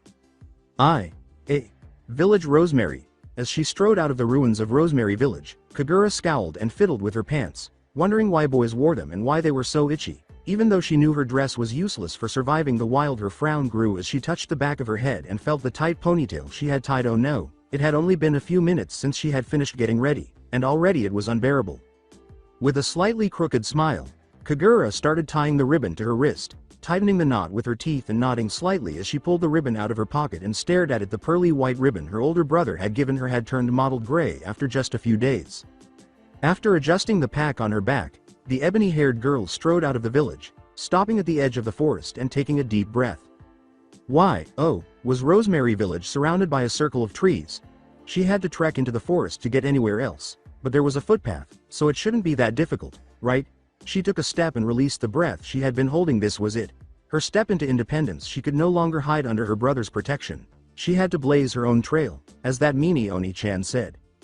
She inhaled deeply before venturing into the untamed wilderness of the woods, where she was swiftly engulfed by the unsettling shadows of the forest and lost sight. The forest that surrounds Rosemary Village. With a wet popping sound, Sasuke withdrew his Kusanagi sword from the beast's heart and flicked the blood from his blade. He looked at the dead wolf at his feet, its chest heaving as it attempted to breathe, its terrified eyes well aware of its impending demise. Sasuke quickly severed the wolf's head, putting an end to its suffering, and slid the flat of his blade twice against a bush, allowing its leaves to remove the blood. He pondered for a moment before he sat on a log and looked out at the pack of wolves he had just wiped out. There were 6 of them, 3 of them female, and the others were just approaching adulthood. They were strong, compared to the animals back home, normal beasts, of course, not calling forth animals. They could compete with the spiders of the Forest of Death, or the 44th Training Ground. He would even wager that they could outfight one of the tigers, if there were 2 of them. The wolves, they were far more powerful than the wild ones back home, and his was a war-hardened world, full of fighting and devastation. If the wolves were any indication, the people of this world would be as strong, if not more powerful than the shinobi back home. Most unsettling. Sasuke got up, unsheathed his sword, and walked over to a growing tree that was about 3 times his height. He sat back down on the log and methodically started cutting the wood into rectangular chunks, allowing his mind to wander back to his earlier thoughts. When his Chikudo nicked his finger while cutting the wood, the Uchiha jerked back, hissed in pain, and looked around warily before sticking the injured finger in his mouth and sucking. He sighed with relief at the calming balm and eyed the clearing once more, realizing that it would not be appropriate for anyone to witness a Uchiha engaging in such a crude behavior. He removed his finger from his mouth, got up, and approached one of the wolves, wiping his finger discreetly and coughing before cutting off the leg. dragged it back to his spot on the log and started to skin it. A few minutes later, the Uchiha placed the leg on a makeshift spit and used a small Kaiden jutsu to start a fire. Although eating a wolf may seem a bit disgusting, experience had taught him that it was far better than some of the other things he had had to eat during his shinobi career. Sasuke sprinkled some herbs he had found onto the leg, ignoring the fact that he was supposed to have done so previously, and he sighed and rocked back and forth as he waited for the leg to be cooked to well done. A wolf was not like a cow, which was a herbivore. Instead, its body contained certain bacteria that allowed it to be protected from the rancid meat that some carnivore had to eat. There were too many stories of shinobi dying from food poisoning for the Uchiha to do the same. The raven-haired shinobi sighed and ruffled his hair before approaching one of the bodies, thinking he should get rid of them before vultures or any other animals were drawn to the smell of blood and carrion. After all, it was difficult to ignore the blood-stained bodies of the carnivores reddening the clearing. Amaterasu, heavenly illumination. Sasuke stood in the center of the small circle of fire he had created around himself, controlling the flames, and after they had burned the carcasses to ashes, the scarlet-eyed Uchiha willed the flames to go out. He wiped the blood that had started to spill from his right eye, panting a little. Sasuke cursed silently at the drain on his chakra reserves, which wasn't as bad as it had been the day before, when he used the hellfire to cremate the dead villagers, but it was still noticeable and very annoying. The only thing that gave him comfort was that his eyesight wouldn't deteriorate from using the Mangekyo, something Sasuke never took for granted. He thanked Itachi silently for the umpteenth time for using the Mangekyo, and sat down again on the log, silently thinking about what he had seen. Sasuke shrugged. There was no need to worry, he would burn that bridge when he got to it. The hissing of the fire brought his focus back to the spit, and he scowled deeply. There were 3 females and 3 young wolves, but no mature males, no alpha, as far as he had seen. Even though Sasuke was calm and collected, he was not very patient, and the meat was barely cooked. It had only started to brown until an idea struck him and he started to laugh quietly before he burst out laughing at his genius. He stopped and coughed, and he started to seriously doubt his sanity. Perhaps it was because he was all alone, but he was being way too emotional. He looked at the leg of meat and returned to his fantastic scheme. Amaterasu, heavenly illumination. The leg was rapidly cooked by the flickering dark flames, and Sasuke extinguished the hellfire as swiftly as it had appeared before carefully picking it up and inspecting it. Who knew the Amaterasu could double as a high-speed oven? He smirked and bit into the meat. The Tower of Heaven. Erza was anxious, frightened, and primarily anxious for Naruto, not for herself. She had witnessed firsthand the blonde's strength, both last night and again with that eerie man, but that was precisely the reason she was feeling so uneasy. What would happen to the Slavers now that they were confined in the tower? What if they chose to strike back collectively? What if they vented their rage on the young children? Speaking of the tower, Erza was looking up at it, involuntarily leaning closer to Naruto. How had she come to be so near the blonde? The tower was a magnificent building, with its elaborate patterns and imposing height, but its eeriness overshadowed all of that beauty. It had a spooky vibe, which is why Erza was practically buried in Naruto's side. The tower reached up towards the sky, losing itself in the thick clouds above it. Spun upwards, at times appearing to double back over itself, and teetered to the side so that it was a miracle in and of itself that it didn't collapse. "We are present," one of the men in charge of the boat said solemnly. "I would advise you children to appear alive, but it would be useless. Get off the boat right away. Oh, and avoid dying." After giving them some sobering information, the Slavers picked up each child and placed them on the shore. Naturally, the younger children were too shocked to fight back, and the older children realized that fighting back would be pointless because they were in the middle of the sea, so they all walked off the boat. After all the children had left the boat, the group of Slavers started to sail away without even turning to face the group of children because they knew they had little chance of surviving. The gates creaked open, and the group was greeted by a rush of hot, dank air as they moved to the center of the large room, where an old man and another slaver were waiting for them. Erza shivered and brought her hands closer to herself. Naruto led her, and Simon led the other smaller children, to a large doorway that would have been beautiful if not for the unsettling aura it gave off with its elaborate and embroidered designs. The old man was dressed in rags, his hands bound together by a heavy pair of shackles, his eyebrows and beard hanging down at a length Erza didn't even think was possible, but his eyes were kind and most of his wrinkles were from laughing. She realized that he was a slave, just like she was now, and she had to swallow the bile that had flooded her throat. This was inhumane. Behind them, a different slaver, wearing the traditional Slavers' uniforms, fingered the edge of a nightstick, which he probably used to educate misbehaving slaves, and had eyes that were empty and cold, as if he had seen too much, too often, and had simply shut down. Erza, who had been shivering a lot lately, shivered once more and leaned in closer to Naruto gods. She hoped this wasn't a long-term issue. "Welcome to the Tower of Heaven," the elderly man said with a kind smile as he limped over to them. The slaver nodded behind him. That much was true, the old man had not committed any verbal treason or anything. "My name is Rob. It's nice to meet you." He smiled, holding out his hand. "It may not be the kindest or easiest place, but the slaves here support each other until the end."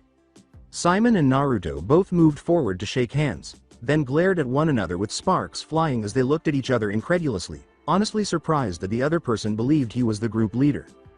"Look, Naruto, I appreciate you taking care of Urza, but I was the one who did that long before you did, along with the rest of the village kids," Simon responded. "Can you really identify the person who shielded you all from that insane slaver back there?" Naruto retaliated. Urza decided to be the mature one during the fight between the two boys, and she stepped forward to give the old man a firm handshake. Rob chuckled and gave her a pat on the head, saying, "Come on then, I'll take you to our quarters." He laughed and limped over to one of the numerous doors that led out of the room. "Follow me." After exchanging scandalized looks, Naruto and Simon shrugged and followed a smug Urza. The red-headed girl grinned thoughtfully and peered out the closest window, where the sun was setting and the sky was a brilliant crimson. It was beautiful. Perhaps this place wouldn't be so bad after all, since she had all of her friends with her. "I thought that shared sorrows were divided sorrows." Urza's smile faded slightly as she remembered the little black-haired girl she had left behind in the village, wondering what she was doing now and feeling a little bad. She had no one with whom to express her grief. A forest around Rosemary Village, with the forest's shadows nearly engulfing her and making it impossible for her to see clearly where she was going. Kagura sneezed violently and swore loud. Now she was getting a cold. She screamed in exasperation and scrubbed her nose violently. "Oh no! I detest this!" Kagura stood motionless and took a deep breath, letting it out slowly and opening her eyes calmly because this was not the time to lose it, no matter how angry the whole situation was. She looked up at the small patches of sky that peeked through the dense canopy above her. It was almost night now. She had been trekking through the woods for the better part of 2 hours, and her legs were killing her. She leaned over panting. Wiping the sweat off her brow with her arm, a flock of birds erupted from the trees surrounding her and flew away, likely startled by her outburst. She proceeded to a fallen tree branch and used her kunai knife to cut off shavings from the dry wood. She then moved all of her work to a small clearing, broke the remaining portion by jumping on the branch while it was angled against a rock, gathered the wood and shavings into a single pile, tore up some leaves from the ground, and wiped her brow once more. She muttered, I'm glad I listened to that Oji-chan when he told how to make a fire." Then, after 10 exasperating minutes, during which the sun had already disappeared even further, Kagura found a rather large one the size of her fist and struck it with the handle of her kunai. Sparks flew from the rock, and after a couple of them had fallen on the pile of kindling, she gently blew to bring the fire back to life. She was about to search the clearing around Hera. The fire was now a surprisingly good light source for some rocks to line the fire when she heard a deep growl. She gulped and retreated back behind the growing fire. Her grimy face lit up with a wide smile as the small embers lit up the kindling. Once the fire had reached a considerable size, she excitedly placed the larger pieces of wood around the kindling and sprinkled more wood shaving. Kagura was kneeling to her chest, staring at the darkness ahead, and she had long since used the remaining branches she had picked up to make a makeshift fence around herself, burning the ends of them for extra protection. She was sweating a lot, which made her sticky and dirty, which is never a good combination, but it was better than being eaten by whatever was out there. 3 wolves emerged from the woods with a low growl, their gray eyes piercing her.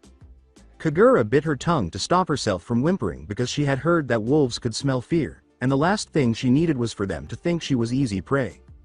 Her stomach rumbled, and all the wolves turned to stare at her, and she silently cursed her good fortune or lack thereof and dared not open her pack and take out some food for fear of being attacked by the wolves. One of the wolves padded forward towards her, testing the waters by swiping his paw at the flickering red mass in front of it. It immediately yelping and sprang back, nursing an injured paw. The other 2 wolves jumped forward and began snarling at her, as if she were responsible for the wolf's foolishness. The 3 wolves then padded a good distance away from the fire and lay down. Kagura gulped nervously and shivered again, although it was far from cold with the blazing inferno before her, knowing that her rudimentary fence of flame was the only thing keeping her from certain death, and that the flame was slowly going out, and soon there would be no fence of flame left. The night was going to be long. A unknown location. Rosemary Village is surrounded by a forest. He yawned and activated his Sharingan, which gave him a brighter view of the world and a sort of night vision. Sasuke stifled the remaining fire pit he had used to cook his leg, and used a quick douse of flames to burn the leg, so as not to attract unwanted scavengers. He knew it was foolish to be eating a nicely cooked leg in the middle of the forest, where the smell of blood and prepared meat would undoubtedly attract predators, but really, what was there to fear when you were one of the strongest shinobi in existence?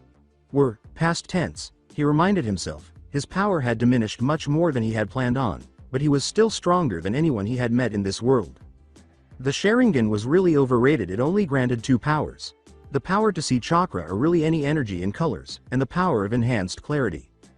The first power basically allowed any Uchiha to see the chakra of another person, from remnants of it leaked from days ago to the suppressed hint of color as an enemy shinobi tried to hide. This really was what allowed the Uchiha to have such amazing prowess at genjutsu and at chakra control. Take the example of two rings swinging side by side, tied to the same horizontal pole. At one instant, the two rings would reach the same height, and the goal would be to throw a kunai between the two rings and make it go through it without bothering the ring's motion. Difficult, for sure, but that was chakra control, matching up the amount of chakra charged up and the amount released. The Sharingan basically granted the Uchiha sight, allowing him to see the moment where the rings would intersect. Without a Sharingan, it would be like trying to do the task blindfolded. Of course, there were skilled shinobi who had learned the art of chakra control through sheer intuition, but the Sharingan granted a shortcut. That ease for chakra control and the ability to see chakra in colors would then allow the Sharingan user to slide in just a bit of his own chakra into the weakest tenketsu in the enemy's body, making genjutsu that much easier. The second aspect of the Sharingan dealt with enhanced clarity, which was what gave the fully matured Sharingan the apparent precognizant effect. Sasuke was able to copy any taijutsu move at will by using his enhanced clarity to memorize every movement and letting the Sharingan assimilate the movement into his muscle memory. Taking that a step further and combining it with the ability to see chakra made it possible to copy almost any jutsu at all, using the enhanced clarity to copy the hand signs and the chakra sensing to copy the fluctuations in chakra. It was really easy once you understood the concept. Of course, the Mangekyo Sharingan was overpowered in a hack, but that resulted in blindness. The eternal Mangekyo Sharingan was a godsend, though completely unbeatable in a hack in life, just the way he liked it. The Uchiha scowled and placed a hand on his sword of Kusanagi. Sasuke snapped out of his analytical thoughts and sniffed the air, gently sending tendrils of chakra to his nose to improve his sense of smell. Was that fire? He knew it wasn't the ashes from his own campfire. The flames of Amaterasu burned fiercely, leaving no smell or smoke to identify itself. In a variation on the traditional tree hopping, he leapt to the trees, jumping from trunk to trunk, and wherever the fire was, it was close to the village, which meant it was close to the black-haired girl he had left, and he had been cruel to her, but that didn't mean he would let some bandit kill her off. He leapt off another trunk, splintering the wood in his haste. When had he become so sympathetic? With her back to the tree, Kagura gulped and got to her feet. The roaring fence of flame reduced to a circle of dying embers. She was holding a torch that she had made out of the bottom half of her shirt and had lit before the flames had completely gone out, but the torch was also starting to die, leaving her without any protection.